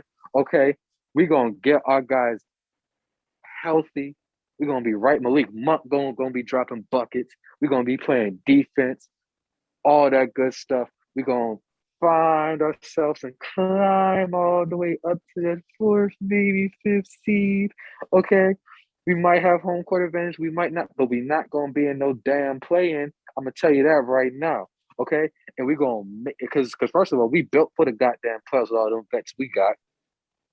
All right. So we're gonna sit there and we just not gonna say we're gonna just run through everybody like we did in 2020. That's not gonna happen. What we're gonna do is we just gonna methodically beat the shit out of everybody, especially them damn Phoenix Suns, because they deserve it. Because Chris Paul don't deserve happiness. So what we're gonna do is we gonna sweep the Suns. That's what we gonna do. We're gonna sweep the motherfucking Suns. Everyone else, we're just gonna find ourselves because we may have a 7 game series, a 6 game series that we gotta fight through, but we're gonna get through it. So we're gonna make our way through the West into the finals. Okay. And then as I was saying beforehand, after you done made me start this whole soliloquy over again, shout out to again my boy Smiles. All right. Because guess what? Miami gonna get healthy. He's Miami gonna like gonna this get their pick. guys back. They already got the culture. They already got the coaching. They're already up there in the Eastern Conference. We saw what Jimmy Butler does in the playoffs. And he just Okay. got Now back. just imagine if that team had Bam Adebayo. They added some championship pedigree because they brought in Kyle Lowry and they brought in James Johnson. and they got that dog ass white boy Tyler Hero coming off the bench. And it is going to be that team in South Beach, Miami Heat against the team in Tinseltown, Hollywood, LA. And you know what we're gonna get? Stephen A is gonna get his dream, which is a LA Miami NBA Finals, which he gets to Oh travel my to. god. Oh my And god. when it happens, I want you to play both of these soliloquies over again and say, I told you so. Oh my goodness! What type of storyline promo? So But they're this gonna man, see but the but they're Mark, gonna see this the man, bubble ball outside of the bubble, basically. but NBA Mark, Finals Mark, outside the bubble. Mark, this man just cut a WWE style promo, bro. This man is Basically, yeah, hilarious, bro. bro. Like leading up to like the WrestleMania, basically. That's basically how it was. You know, bro, you had some of the best like promos. W used to have some of the best promos like Oh in my history. Used to make you goodness, like bro. so glued in and epic. It's I, like, dang, it was like I you about to enter like one of the best movies ever, bro. right, right. Like, But I love how this man realized. He said, "Okay, realistic, we can." I really feel like the NBA is building up a Nets and Warriors matchup. I think that's really what's probably about to be headed. But this man said, "I'm going far left I'm gonna go far left. I'm gonna say, listen, everything's gonna go good. We're gonna be straight." He said, "We're gonna sweep the Suns." I'm dead, bro. He said, "LeBron gonna drop 50 on their necks and gonna crush him." I'm dead, bro. This man said, "Playoff bomb by the activators could hey, be bro. unstoppable. Ain't CP3 and nobody LeBron will beating him, be man." talking for a while if that happens, bro. CP3 and LeBron will not be talking for a while. I wonder, bro. It's like CP3 like, bro, fuck this nigga. He's sick as shit, bro. And LeBron beats the hell out of him in the playoffs. I'm like, hey, so we were still going to that little that little boat party. CP3 probably like, bro, fuck you, bro. It was like, he didn't forget, bro. Like, I you just said blame that him, shit for bro? one-on-one He's game, bro. LeBron is going to make Chris Paul his banana boat bitch. I'm dead, bro. Bro, But that's I don't even blame Chris Paul, but you swept me, my nigga, bro. I'd be mad too. hell yeah. I I'm think like, everything feel damn, like bro, nothing you happened. had to do me like LeBron the type to do that. that. Because LeBron is the type to do something to you and like act like nothing happened, bro. You be like, so what? Everything's cool, man. He's that I'm type of like, bro, dude. you didn't even You're let me like, win a nigga, what? game. You could have gave me a game, one. I would have took one game. Nah, he said, bro, you gotta get out of here. Yeah, bro. Oh Bro, like, hey, bro, it wasn't that deep. It was like, nah, man. LeBron is, I can see. That'd be oh funny, man. wow, Ooh, that was something, bro. I'm not about to hold you down. You did your good impression right there, but you got my that was a ass, good bro. promo, bro. That was I ain't crazy. gonna lie. This man literally said, "Hey yo, everything." But number one, LeBron's gonna keep doing this thing. Brody might be Brody because Brody he slammed the fuck out of. He gave Rudy Gobert a That like poster the an other day. anger dunk. Look, I That think shit Westbrook's was just tired of all the crazy. talk. I know He Westbrook's been heated all season with the clowning, the talk. I'm like, look, Westbrook, like, granted, he's been getting criticized all year. I've been criticizing him, but at the same time, he can still get up there. Like, look, he can still go off from what he wants. Like, he just tries to do too much. Like I've been saying, like, honestly, I think he just tries to do too much for real sometimes. Just like Westbrook, It we all didn't. know how good you are. We all know how good you are. It's like, just, he don't overthink it on the court. That's all Westbrook does. Like, sometimes he just overthinks on the court. He, like, does more than what he really has to do, really is yeah, bro. You want like a good like a set squad. You can like facilitate the ball a little bit more. You don't have to like go Tasmanian double mode, man. listen, like Sort of. we've said before, the problem with Russell Westbrook is that he only knows how to play basketball one way. And OKC enabled it for so long. This man doesn't know how to play any other way of Yup, basketball. yup. I think that's the issue. The OKC That's the days and issue. trip for so many years for like 12, They like never told him to yeah, switch it that up. They long, never told him, "Hey, yo, bro, you like can 10, like calm for a whole down a little decade. bit." They said, "Hey, we just gonna Hmm. let Russ do Russ." So it's like he was in OKC for over 10 years. Like that's like so all that ridiculousness. It's not gonna change. That's why I said, bro, him coming to LA, the trade didn't make sense at the time. I'm not gonna say it doesn't make sense now because he's starting to play better. So we got to see He's getting it how the together. season Yeah, at goes. least. The Lakers are starting Hmm. to get it together. You know, They are. if they go on a little run, even though they have the hardest schedule in the league now, they have the hardest schedule in the league going up to the end of the season. So now it's like they gotta win. They gotta start collecting games, but They still got to be on their they shit. can't be Yeah. winning the game and then dropping two or win two games and drop three. They gotta be So like consistent. the longest win streak was like I think only 4 or 5 games this season. Yeah, they just wanted like the longest win streak all season. I'm just like that's like they've been struggling. I think Mhm. 4 games is like the most they won in a row. I'm like that's not expected from like this like Sounds Hall of Fame squad, future Hall of Fame squad team. You know, Sounds like you doubting the king. You can't do that. Oh no, I'm not doubting the king. He's not the one I'm doubting. Nah, we all know LeBron. Oh no, Bruh, it's his bruh. I other would part. never. Yeah, we I'm all not know bet. LeBron is going. I'm Because not we've seen betting. LeBron at this position so many times before, even especially in even in Miami, we've seen LeBron like when his back was against the wall, where he just has to like go for a triple double, and hey, we got rings out of it. But hey, we have to wait and see though. LeBron is 37. We've seen his age finally catching up to him. We've seen Mhm. LeBron go down a lot recently, so I don't know. The age is finally catching up to LeBron. Like some of that, I don't know. That fine wine, man. I don't know, man. It's getting a little, I don't know, getting a little bland now. I This man said don't the know what to fuck. say. Wine getting bland, man. LeBron got to get some new wine, bro. This man, I don't know. bruh, Darian. Got to update his wine collection, This man compared LeBron to a bottle of Moet, bro. I'm dead, bro. man. I'm It's fucking done. like when it's not hitting, bro. It's like, yeah, you gotta stop buying that cheap liquor store stuff. Stop buying the Amsterdam. Remember the Amsterdam days. Gotta go with the Grey Goose now, bro. It's like them Amsterdam days, I man. That's what know, LeBron's looking like. The Amsterdam, bro.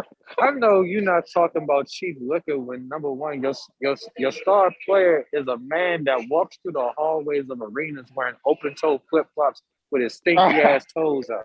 All right, Bro, he that's did number that. one. Bro, he did And that number once at yes, a Cap one. I'm Oh dead. yes, he's done it every time he's come up here. Bro, That man just walk that's around with funny. his that He's man just African, bro. He walk don't around care, with his bro. toes They out. don't That care, man bro. about They as don't. that man about as African as can be. And you know Hey, what? Embiid just sounds like I the am not vibe, mad at bro. him for it. And also, don't be sitting here talking about cheap liquor. All right, you want to know what your team is? Your team is that team that drink too much and they had to go to a goddamn AA meeting because they can't drink no goddamn more. All right, because because because guess what? All right, because you want to talk about us and That's want fair to to talk say. about That's fair our to say. and want to talk about our championships and stuff like that. Oh, the Mickey Last Mouse time, Phil, rings. I mean, I don't call it that, oh, but oh, other people. well, I'm dead, no, bro. but you did, Oh my god, I you did. did right after it happened. I remember the text I mean, messages in the yeah, group yeah. I, mean, chats. I did though. You're right. So, what I have to say to that is the last time the Philadelphia 76ers got that far, what happened and who beat you? Damn. It was Kobe. And Kobe played for what team? Always played for the Lakers. As long as we track it, that's all. Yep. Only played for the Lakers. Yep. You're Oh right. my god. Yep. The late great Kobe. Against one of like another like well respected player, Iverson. Man, those are probably one of the best Sixers teams ever. Like probably one of like the best matchups we've ever seen in NBA history. AI versus Kobe. Happily, I actually got to witness that. Like just in general, because that's like probably one of like most like legendary just like matchups ever. So yeah, Oh Sixers. Yeah, hopefully we get back to the finals one day. We have the upside though. Hey, don't sleep on the Sixers even in the East. We've been balling, been doing our thing too though.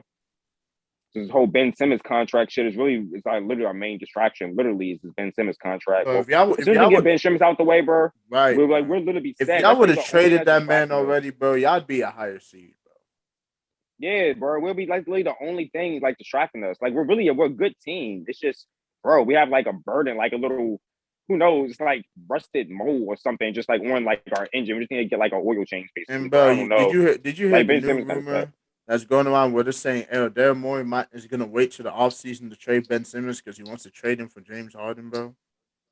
Bro, I don't even know if that's even like smart at this point because I mean James Harden, no, we got James Harden. We'll be like a number one seed if we got James Harden. Like this season, the beginning of the season. We'll be the number one seed, James Harden and Embiid. But now it's just like, bro, who's gonna take that contract? No one's literally gonna take the contract. So I can't even see it even happening. Like with like Ben Simmons going for like another like star. It just can't happen. He's not worth that much. You still would have done it. Wait, who done it? My bad. We're talking Low before key. that playoff run. We're talking about before the 2021 playoff run. That's different. That's a whole different situation. Oh, yeah, Yeah, he that's that's a different. Now whole no different one's not worth situation that. Yeah, because now no one's gonna take honestly, that like I said, if contract you now. would, that probably would have been the smarter trade, if anything, because Houston would have an actual tangible asset in Ben Simmons, and Ben Simmons would be playing right now. So yeah, like because really Houston, what they got was draft picks because they got Oladipo, who we all know wasn't going to stay in Houston. We all knew he wasn't going to stay there because he didn't want to go to Houston. You know, he wants to go to Yeah, he fucking said it South himself. Beach. He said it himself. Right. Like, if anything, if I was Houston, I would have tried to get Karras or at least Jared Allen or one of those guys because they kind of just Cleveland kind of just finagled Jared Allen from the Nets. Like they didn't give the Nets anything. I think they gave him like a couple seconds, bro. It was a very little bit that the Nets got in particular for Jared Allen. And then what? Houston got all the Nets picks. The Nets are going to be good for the next at least few years. So none of those picks are going to be truly good picks. They're going to be like in the 20s. So it's like Houston hasn't got a actual tangible asset. If they would have traded him to Philly, which they should have, the only reason they did because Ben Simmons is too valuable. Well, now you guys can't trade the nigga because you guys are highly coveting Ben Simmons. Like the Detroit Pistons were about to give you Jeremy Grant, Sadiq Bey, I think Kelly Olynyk and like what 2 firsts for Ben Simmons. That's probably the best deal you were gonna get. At this point, Like at this point, like that's the best you're gonna get. You're not gonna get any better than that. So it's like, hey, listen, Philly, y'all kind of shot yourself in the foot with the Ben Simmons stuff, man. Y'all should have got rid of him when you y'all on had the that chance. one. Like Yeah. literally, like yeah, he would have been in Houston. Y'all would have had James. So y'all would have probably went to the. Y'all would have We probably went wanted to to the like finals. get too much for him. Y'all would have probably went to the finals because you. I don't see It James was trying to Harden overplay our fall. I card. don't Yeah. see y'all losing to the Hawks if y'all have James Harden instead of Ben Simmons. I just don't see it. Oh hell no. Like y'all not Yeah, losing to the basically, if we didn't Hawks. overplay our card, yeah, we would have been good. But we just should have like played it, just like realized, okay, Ben Simmons really, no one's really going to take it for what it is. We just should have been more realistic with ourselves in that Right. situation. But now we just let it drag on for too long, basically. Like Yeah, now it's like everybody knows that y'all like this his trade value was zero. So it's like y'all are basically just at the point trying to get something for him because he can't walk yeah, away. like we He's can not a get free first, like agent. maybe like get like a first round, yeah, maybe like a first rounder, like Hmm. maybe a first rounder, yeah. We can at least get a first rounder out of Ben Simmons, at least that. I wouldn't be mad at it. We're just building up from there. You just try to get like maybe just another forward, like another like solid player, Hmm. like coming out the draft. Yeah. Right. Alrighty. On to the next topic. Okay, we're just gonna kind of close out strong here. We got two strong ones we're gonna talk about. First Oh one. yeah. Why is there a divide in the black community, and what can we do to help fix it? I know you've been waiting to say this one, bro. So I'm gonna let you. I'm gonna let you go. I'm gonna Yeah, let I you go wish I had more first. people that. Yeah, it's a lot of like lately with the black. I noticed in the black community, it's a lot of like this individualism and just like a lot of subgroups within the black community. And I know Sanford, you know what I mean by this. Like, notice how in the black community we just have people who just like, let's say, just okay, you're for this, for example, like okay, you're for this, like you think this one way, or just because you're not this way, or you're like for example, I'm gonna use sexual orientation for example, the LGBTQ community. Sometimes like we people are so like homophobic or whatever, like who are like don't defend their rights because let's say, oh, that's not my sexual orientation. Why am I worried about them or something like that? Well, there are black people in that community who just get denied opportunities as well, or just get treated like badly just because of their sexual orientation when it should have nothing to do with anything. And thing is, we like now they go off on their own subgroups, and that makes them like say, "Oh, hey, straight men, in the black community," and now not a black straight man can criticize we say like some people in our group say certain like ignorant things, and we're not like sensitive to other groups. I noticed that a lot in the black community, and it really pisses me off because like you're making just a whole group of people within the black community look bad in a certain way when it's really not the case. It's the fact that we can't have a simple conversation, but yet we don't want to make all these generalizations, especially on social media, and just like make these viral posts that just makes our group look ignorant. And like it's the same behavior that goes on. And it just yeah, man, it just causes us like to move like divide the community and just makes people move like weird, like within the community. It's just I don't get it, man. Like, it's like that's just one example. It's a lot of examples I could use. That's just like starting off. But yeah, I'm gonna just start off. 'Cause I want to hear all the takes on this one. For like, if you got anything to say, Darian or Sanford, that's just Darian, do one. you want to go first, or you want me to go first? Like, or piggyback on that, or yeah. Yeah, I'm just gonna piggyback on kind of what you said. Oh, Darian there? Oh shoot, Okay, I don't Darren think. probably step. All right, so I'm gonna say what's it. Yeah. Yeah, the problem with the black community is it's a few things, right? We're the only ethnic group because I hate saying race. Race is stupid to say ethnic group. There's many ethnic groups out there. We're the only ethnic group that we don't try to help each other. You know, we're trying to compete with each other, but really we should be trying to band See. together and Yup. unify Mm-hmm. together against the Caucasians because they're the ones that not even really they're the ones that's been holding us back, but they're the ones that ended up putting us in the situation in the first place. Because in certain situations, we hold ourselves back. We put ourselves in the box. Exactly. We are Mm-hmm. too busy trying to gatekeep for things that failed from our parents, but we want to think it'll work for us. That's just not how it's going to work. We have to unify. We have to stand together. We have to be in solidarity. We have to be of one common goal, and that's the problem because black people all want to say their 2 cents. When there's some situations, there's no need to add extra to it. Just stand behind the initiative and push it forward. 2020 proved that everybody wants to be an activist. Everybody wants to talk big game, but it's not about the action. They're not about standing up for what they truly believe in. They just wanted to say and sound big and tall because that was the cool thing to do. See, black people, we have a problem. We are so wanting to compete with each other that we don't even see bigger pictures sometimes. We kind of limit ourselves for no reason and it's very irritating. And I think a lot of problems in the black community would be more fixed if we all could just stand behind each other in solidarity and in fellowship and strongly No matter instead our of saying, differences too. "Oh, right," Yeah. instead You of saying, know. "Oh, well, fuck him because he did that and that." I'm like, "Yo, your nonsense beef is what's gonna hold back the bigger initiative Exactly. because they're Like these little laughing at us, subgroups or y'all. whatever. They're Yeah. literally laughing at us because we can't do nothing. We're over here running around like chickens While with we our fight heads each cut other. off, fighting each other, doing all this crazy stuff. And you could bring up the point, oh yeah, they put us in a point where it was survival of the fittest. Yeah, they did. That is a thing because they basically took all the Caucasians just have a opportunities bird's eye view, just looking at us. they took all the opportunities and sprinkled us with a few and basically said, "Hey, yo, we got to kill each other, we got to fight each other, we got to beat each other for that." But you can use that when you know better. When you know better, you know better.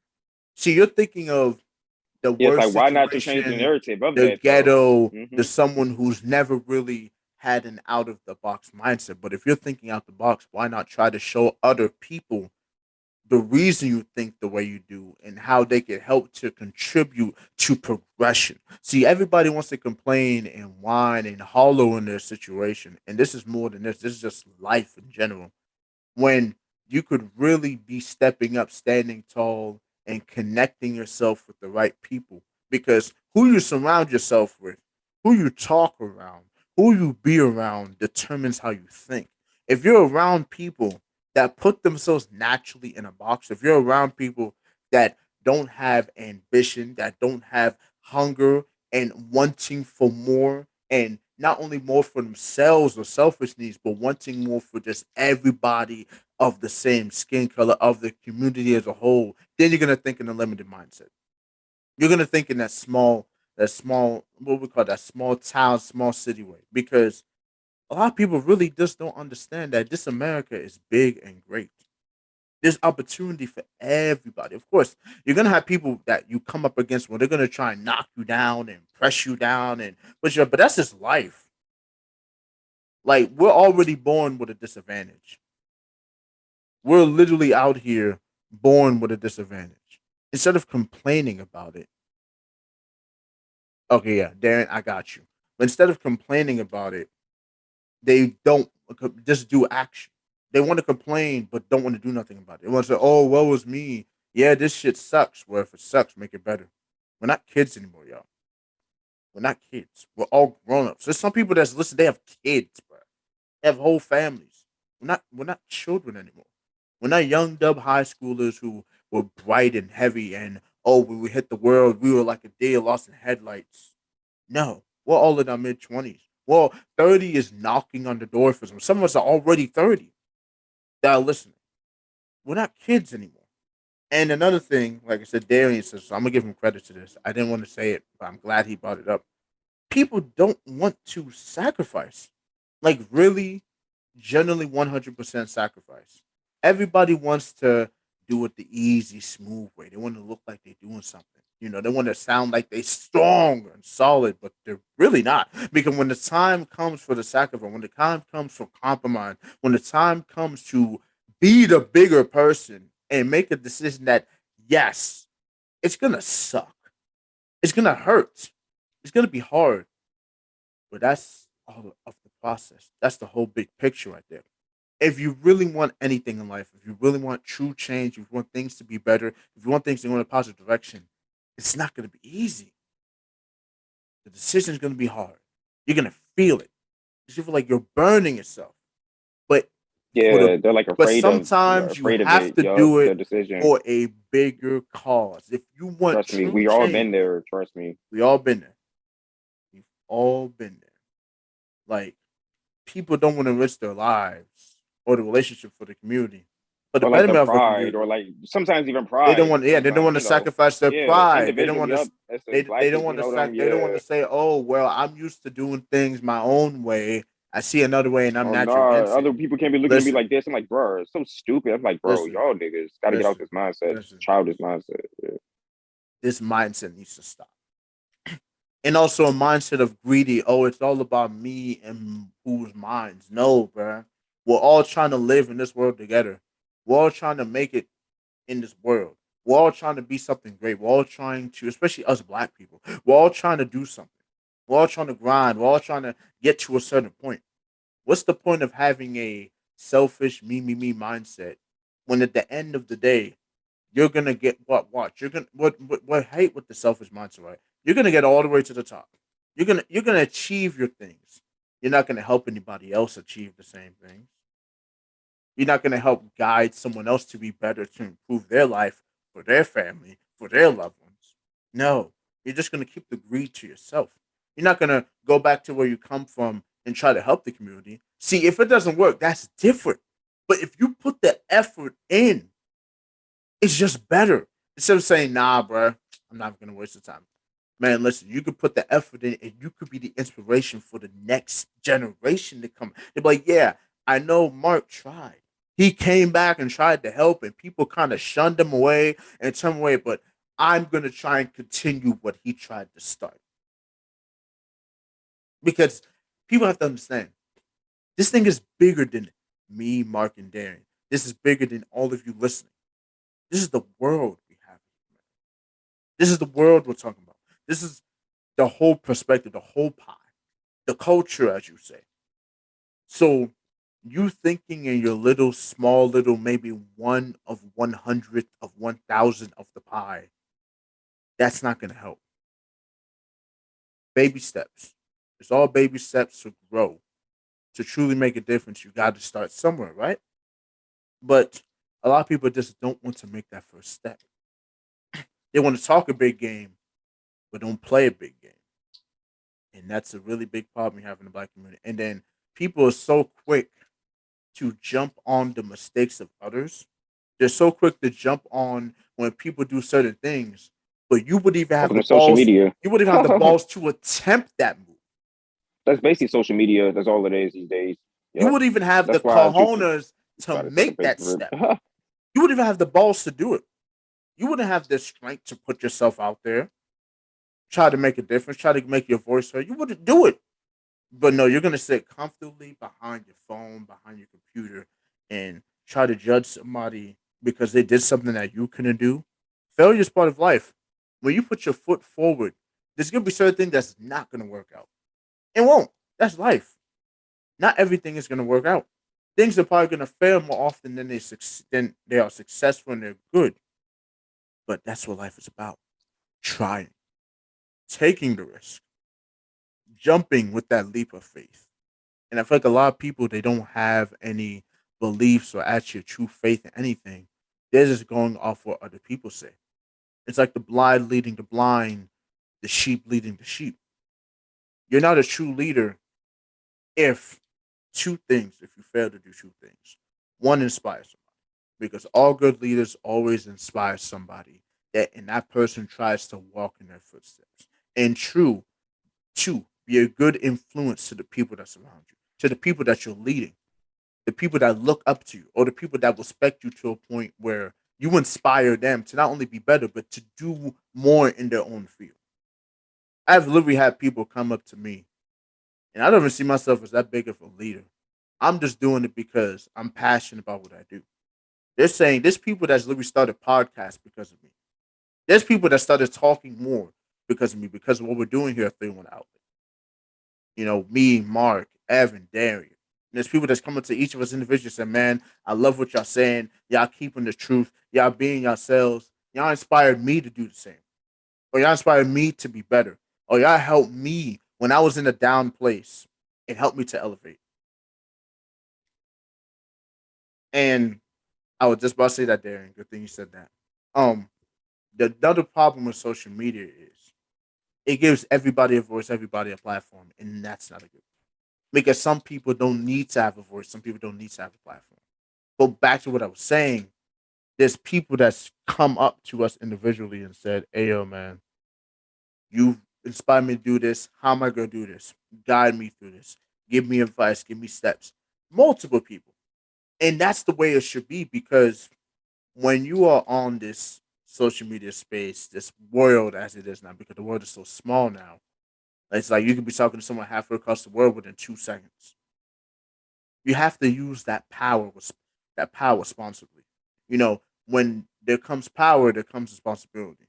And a lot of people have this power of social media, of commenting, of interacting with others, of being in a space, a Twitter space, or you have your clubhouses, or you have Instagram Live, Facebook, all this power to interact with people, and they don't deserve to have it because they're going to abuse it. And then I'm not even talking the trolls. I'm just talking about the people that come on. They say the stupidest of things while doing the proper Oh research no, they don't even be or trolling. They be all this dead type of ass thing. serious. That's And the they be scary dead part, serious bro. half the time. That's the That's what's so social scary. media. No, Yeah, they that's be what dead goes about serious. social media. Some people on social media be so serious, like be dead serious. And I'm like, bro, you really think like this? It's scary, bro. It's like really, like get it together. Like I don't understand. Man. The mentality of some of these people that have this power, this great power that can be used for so many great things, they misuse it. And the way they think, the way they try to construe logic, it doesn't make any sense. And I'm not saying I'm right all the time. No, I'm not even saying that. But everything I say, everything I do, it comes from a form of I thought this way because of this. I got it from Yeah, it's this. like I got it reasoning from that. behind There's it. a pinpoint. Yeah, There's a reasoning behind it. It's not. I'm not just like screaming. if I'm wrong, you Right, know, right. If I'm wrong, I'm yeah, wrong. just like I'm give not me a over here yeah. screaming. Oh, like literally, social media is just a bunch of screaming. Sometimes it's literally just a bunch of people hopping on and just saying the first thing that come to mind, and they don't even think about what they're gonna say. They just put it out there. It's out to the world. That's why I refuse to join them Twitter spaces, bro. That's what I'm like, bro. It's already bad enough we have these tweets like it is now, but people actually using their voices now, live voices. No, I get enough of this on a daily basis. I get on He's like, social, like, getting up like, this and bro. I daily get on basis. social I'm dead. media like to like escape reality. Sometimes I'm just like, no, I refuse. And sometimes it just reminds me of reality. It's just like, yeah, space is just too much on Twitter, bro.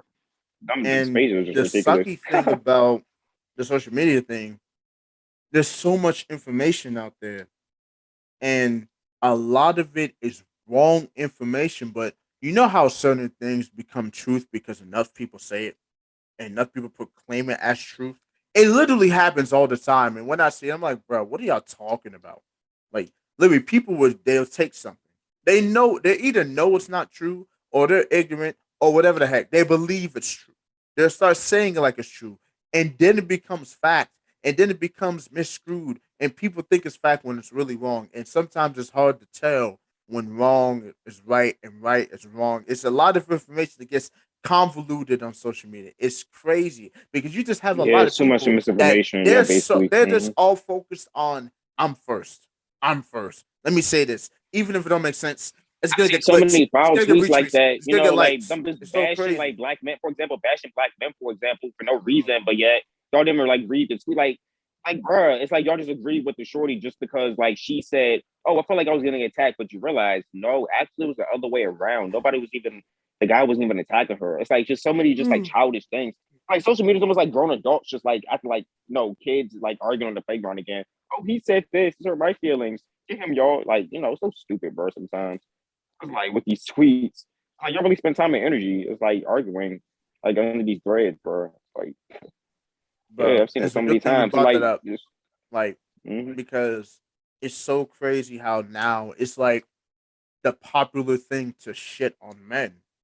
And it doesn't make sense because it's just like everybody is different. Everybody experiences is not to be the same because if all of our experience was the same, life would be boring. It would be just the same old shit every day. But some people, they just get the short end of the stick. They just end up with the wrong type of guys. It happens. Like, oh, y'all are useless. Y'all ain't taking care of shit. Y'all ain't building shit. Y'all ain't fucking right. Y'all ain't taking care of nobody. Y'all don't even want to take care of your kids. What's the value in y'all? And I'm just like, I'm sorry that your men experience has been shitty. But as a man myself, number one, I am the head of my family now. I take care of my parents. I take care of my dad. I take There's a care of lot my of good mom. men out here. I know a lot of good men I myself. Like, am come an on now. only child. I don't have any brothers or sisters that's helping me. I am one man handling my family. I work hard. I grind. And even with all of that, I still make time for the side projects I'm gonna do, like this podcast, like my side business. I handle mine. And I was raised to treat women well with respect and everything. I'm not gonna be out here wasting your time. No. If I'm messing with you, there's a potential to be for us to be a thing or even to just be friends. And I'm very respectful. I treat people how they're supposed to be treated. I don't just mistreat women because it's a cool thing to do. And I'm not the only one that thinks this way. There's a lot of guys, there's a lot of good men out here. There's a lot of them. You'd be surprised. There's a lot of good men out here that have common sense, that are quality, Common sense and that respect have for women. Yeah. all of the checkpoints you're looking for. But here is the thing. A lot of women, they don't look for that. They look for the thing that is shiny. That's cool. I'm not saying all. I said some. There's some women out here that Everything like they glitters got ain't gold. they got It's an their old eyes term. in the wrong Simple as that. places, the wrong turns.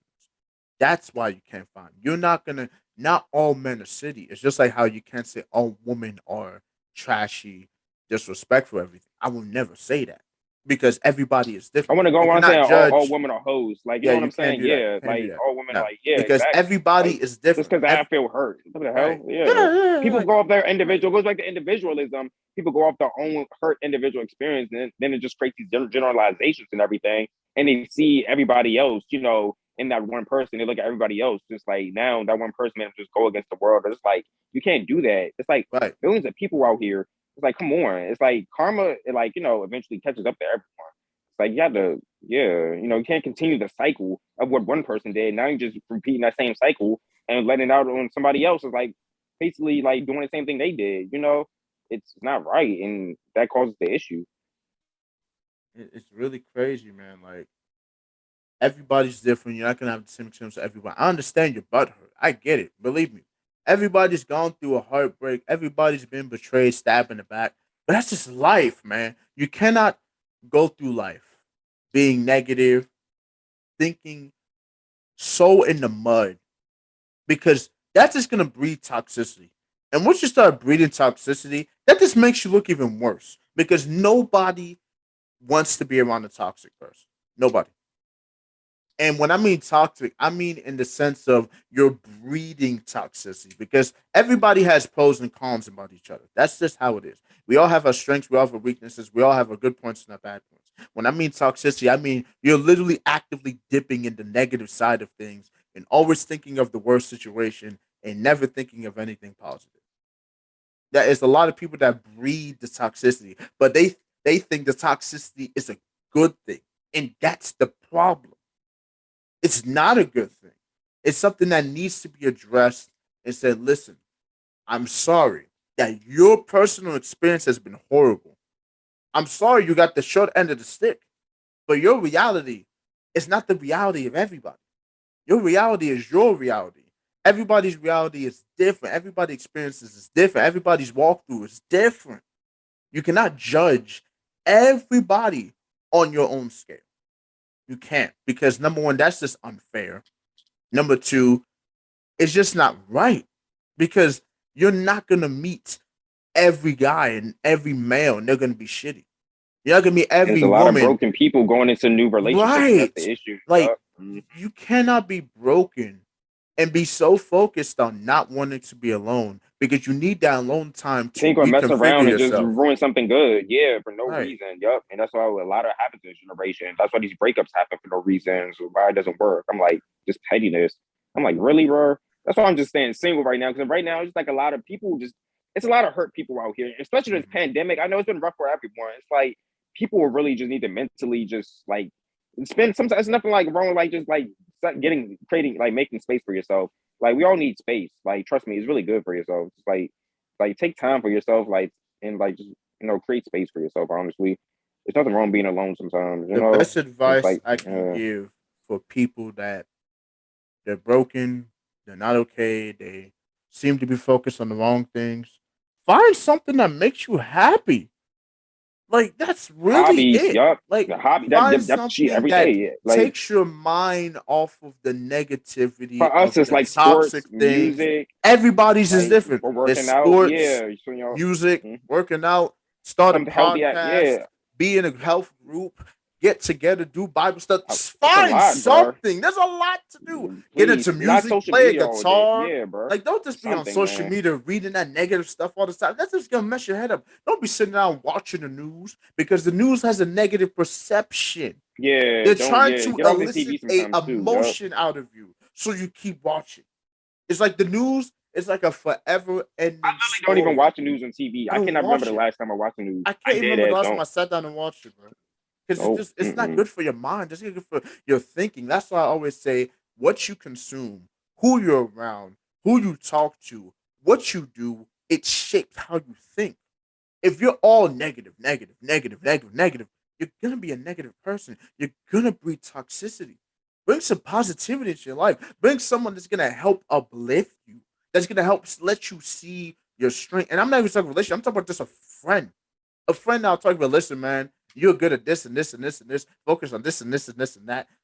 That's sometimes what somebody needs, man. Someone just needs someone to remind them that they're an amazing, wonderful person in their own right. That yes, life has been shitty and quarantine sucks and COVID sucks and this pandemic is shit. Understandable. But you cannot go through life thinking everything is shit. Because life sucks. Life will drain you. Life will take the goodness that's inside of you and suck it all out if you allow it to. If you let everything get to you, put you in a down state, it will do that. But that's why if you have good friends, they will uplift you out of that dark state. There's been many times where the three of us have talked, four of us have talked, and this helped not only me individually, but all of us. It helped us get out of that rut. Just talking, just either just talking about sports, just cracking some jokes, just saying some stupid stuff, talking about music, whatever it is. Surround yourself with the right people, consume the right thing, find a book to read, listen to a good podcast, find your favorite songs to listen to. There's so much you can do. Instead of sitting around on Twitter or Facebook all day, seeing all the nastiness of humanity and thinking that's normal, thinking that's okay. It's not. And that even goes into the second part. How we can help the next generation is show them that all this stuff going around, you don't have to succumb to it. You could find something positive to help you navigate the crazy waters, to help you go through life when it sucks. When stuff happens to you, you don't fall down and don't get back up.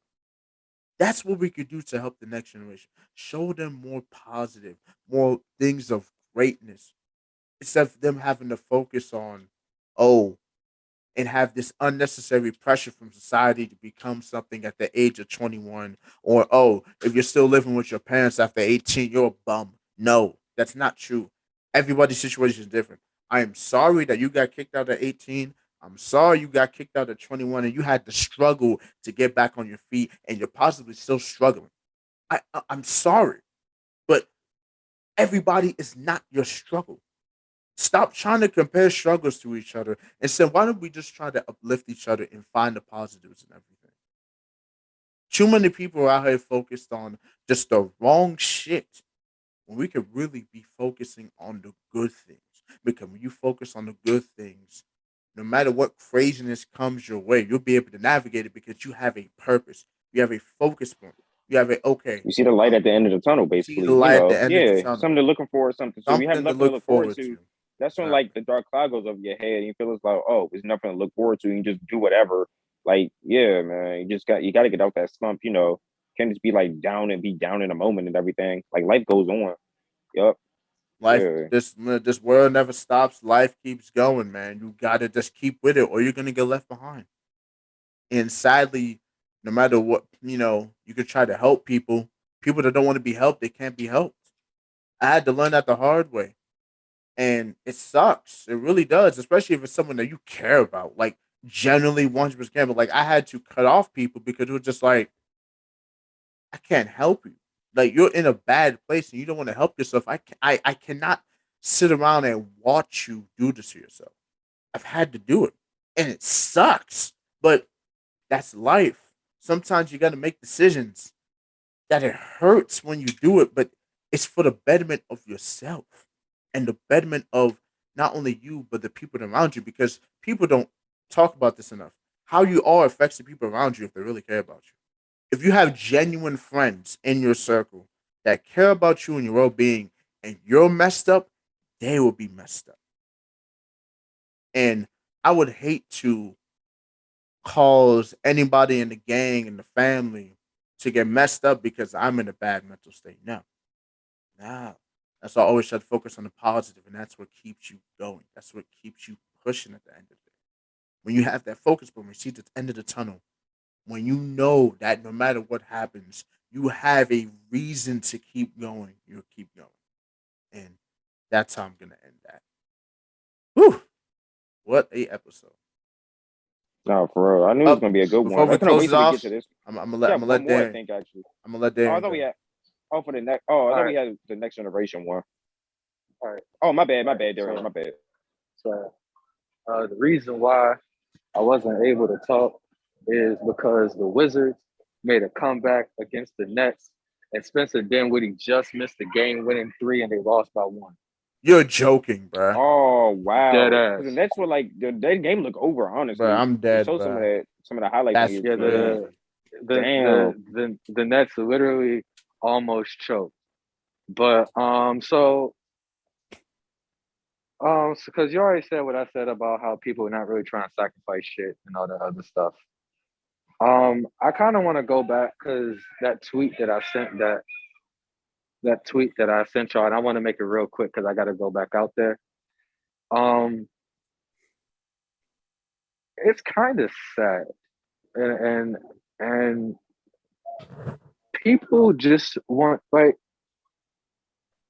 There's a lot of truth to a lot of the fucked up things that are said on social media. The thing about it is people's delivery is so freaking whack. And sometimes it's not what you say, it's how you say it. And if there Mhm. are condescending and negative undertones, making it seem like you're something that you probably are at the moment, but they're not making it, but they make it seem like, you know, but they make it seem like, that's all you'll ever be. And not just as a man, but as a person, you kind of have to rise above that. Mhm. Um, I didn't catch the whole rant well, not I won't say rant, but your whole little soliloquy that you just went on Mhm. because I was kind of just into the game. But there's just a lot of shit that we just gotta rise above. And I feel like instead of trying to pull people down, I'm pretty sure you've hit on this. Instead of trying to pull people down, we have to learn how to encourage people. But the thing is, we don't know how to do that shit, and it's a whole goddamn shame. And there's a lot of, and I want to just like look at men in this sense. Men don't do a lot of things for themselves, like to make themselves happy. They always do shit to try and make other people, look at them and say, "Damn, that's what you're doing, bro. All right, I see you." And sometimes it's women, but a lot of the times it's for the approval of other men. And I'm not saying that all men have done it. I'm saying that there are some that have. Or maybe all men have done it. I don't really know. I know that there was a time when I was growing up where, yes, I wanted approval from the people around me. Sometimes it's even still like that. But I think that it's just a lot of stuff people do or don't do because they want approval from another person. Or like if you say like what's the word I'm trying to use? Like there's a lot of men that pander, Mm-hmm. that say shit that they really don't believe in just to appease to women because they know that women gonna like it, so they're going to pander towards them in hopes of getting something. That's not how you're supposed to move, bro. Like people don't stay true to themselves no more. People don't want to do shit. People don't want to learn shit. People just want to find the easiest way to look good around other people, and that shit is annoying. And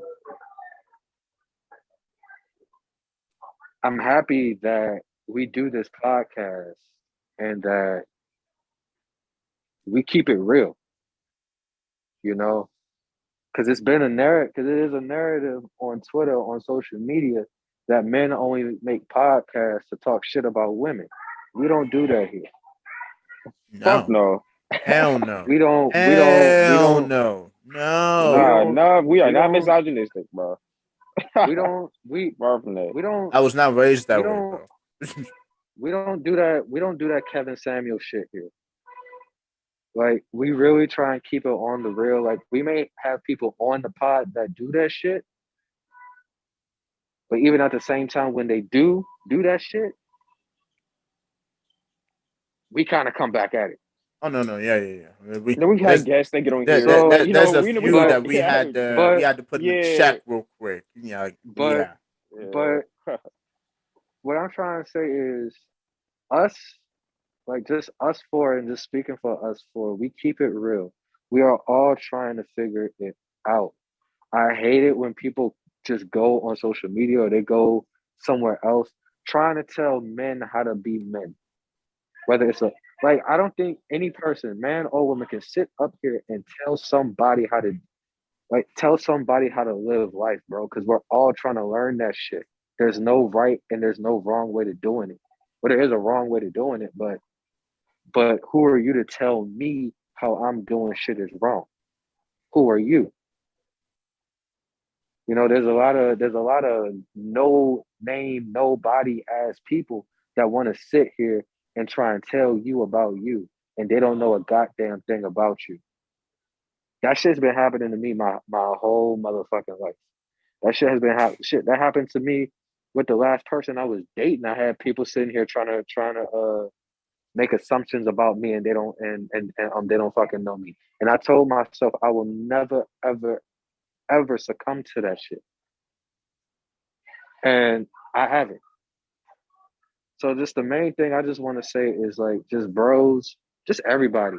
But more so I'm talking to the bros, just be true to yourself and don't let these narratives shape how you feel about yourself. And that is all. I have to go do work. I'm pretty sure they're waiting on me. Oh no, no, man. The Like I said, we Lakers. about to close it. We about to close it out for the day. Yeah, You that's know. Oh, good. Yeah, yeah, that was y'all good. about to That's close a it good way to out? end it. Yeah, yes, Yeah, it's sir. not late. Yeah, it's gonna late anyway. It's almost 10 o'clock, bro. I got an But early day tomorrow too. Yeah. right, I gotta do my damn self too. I gotta be up at by 5 o'clock.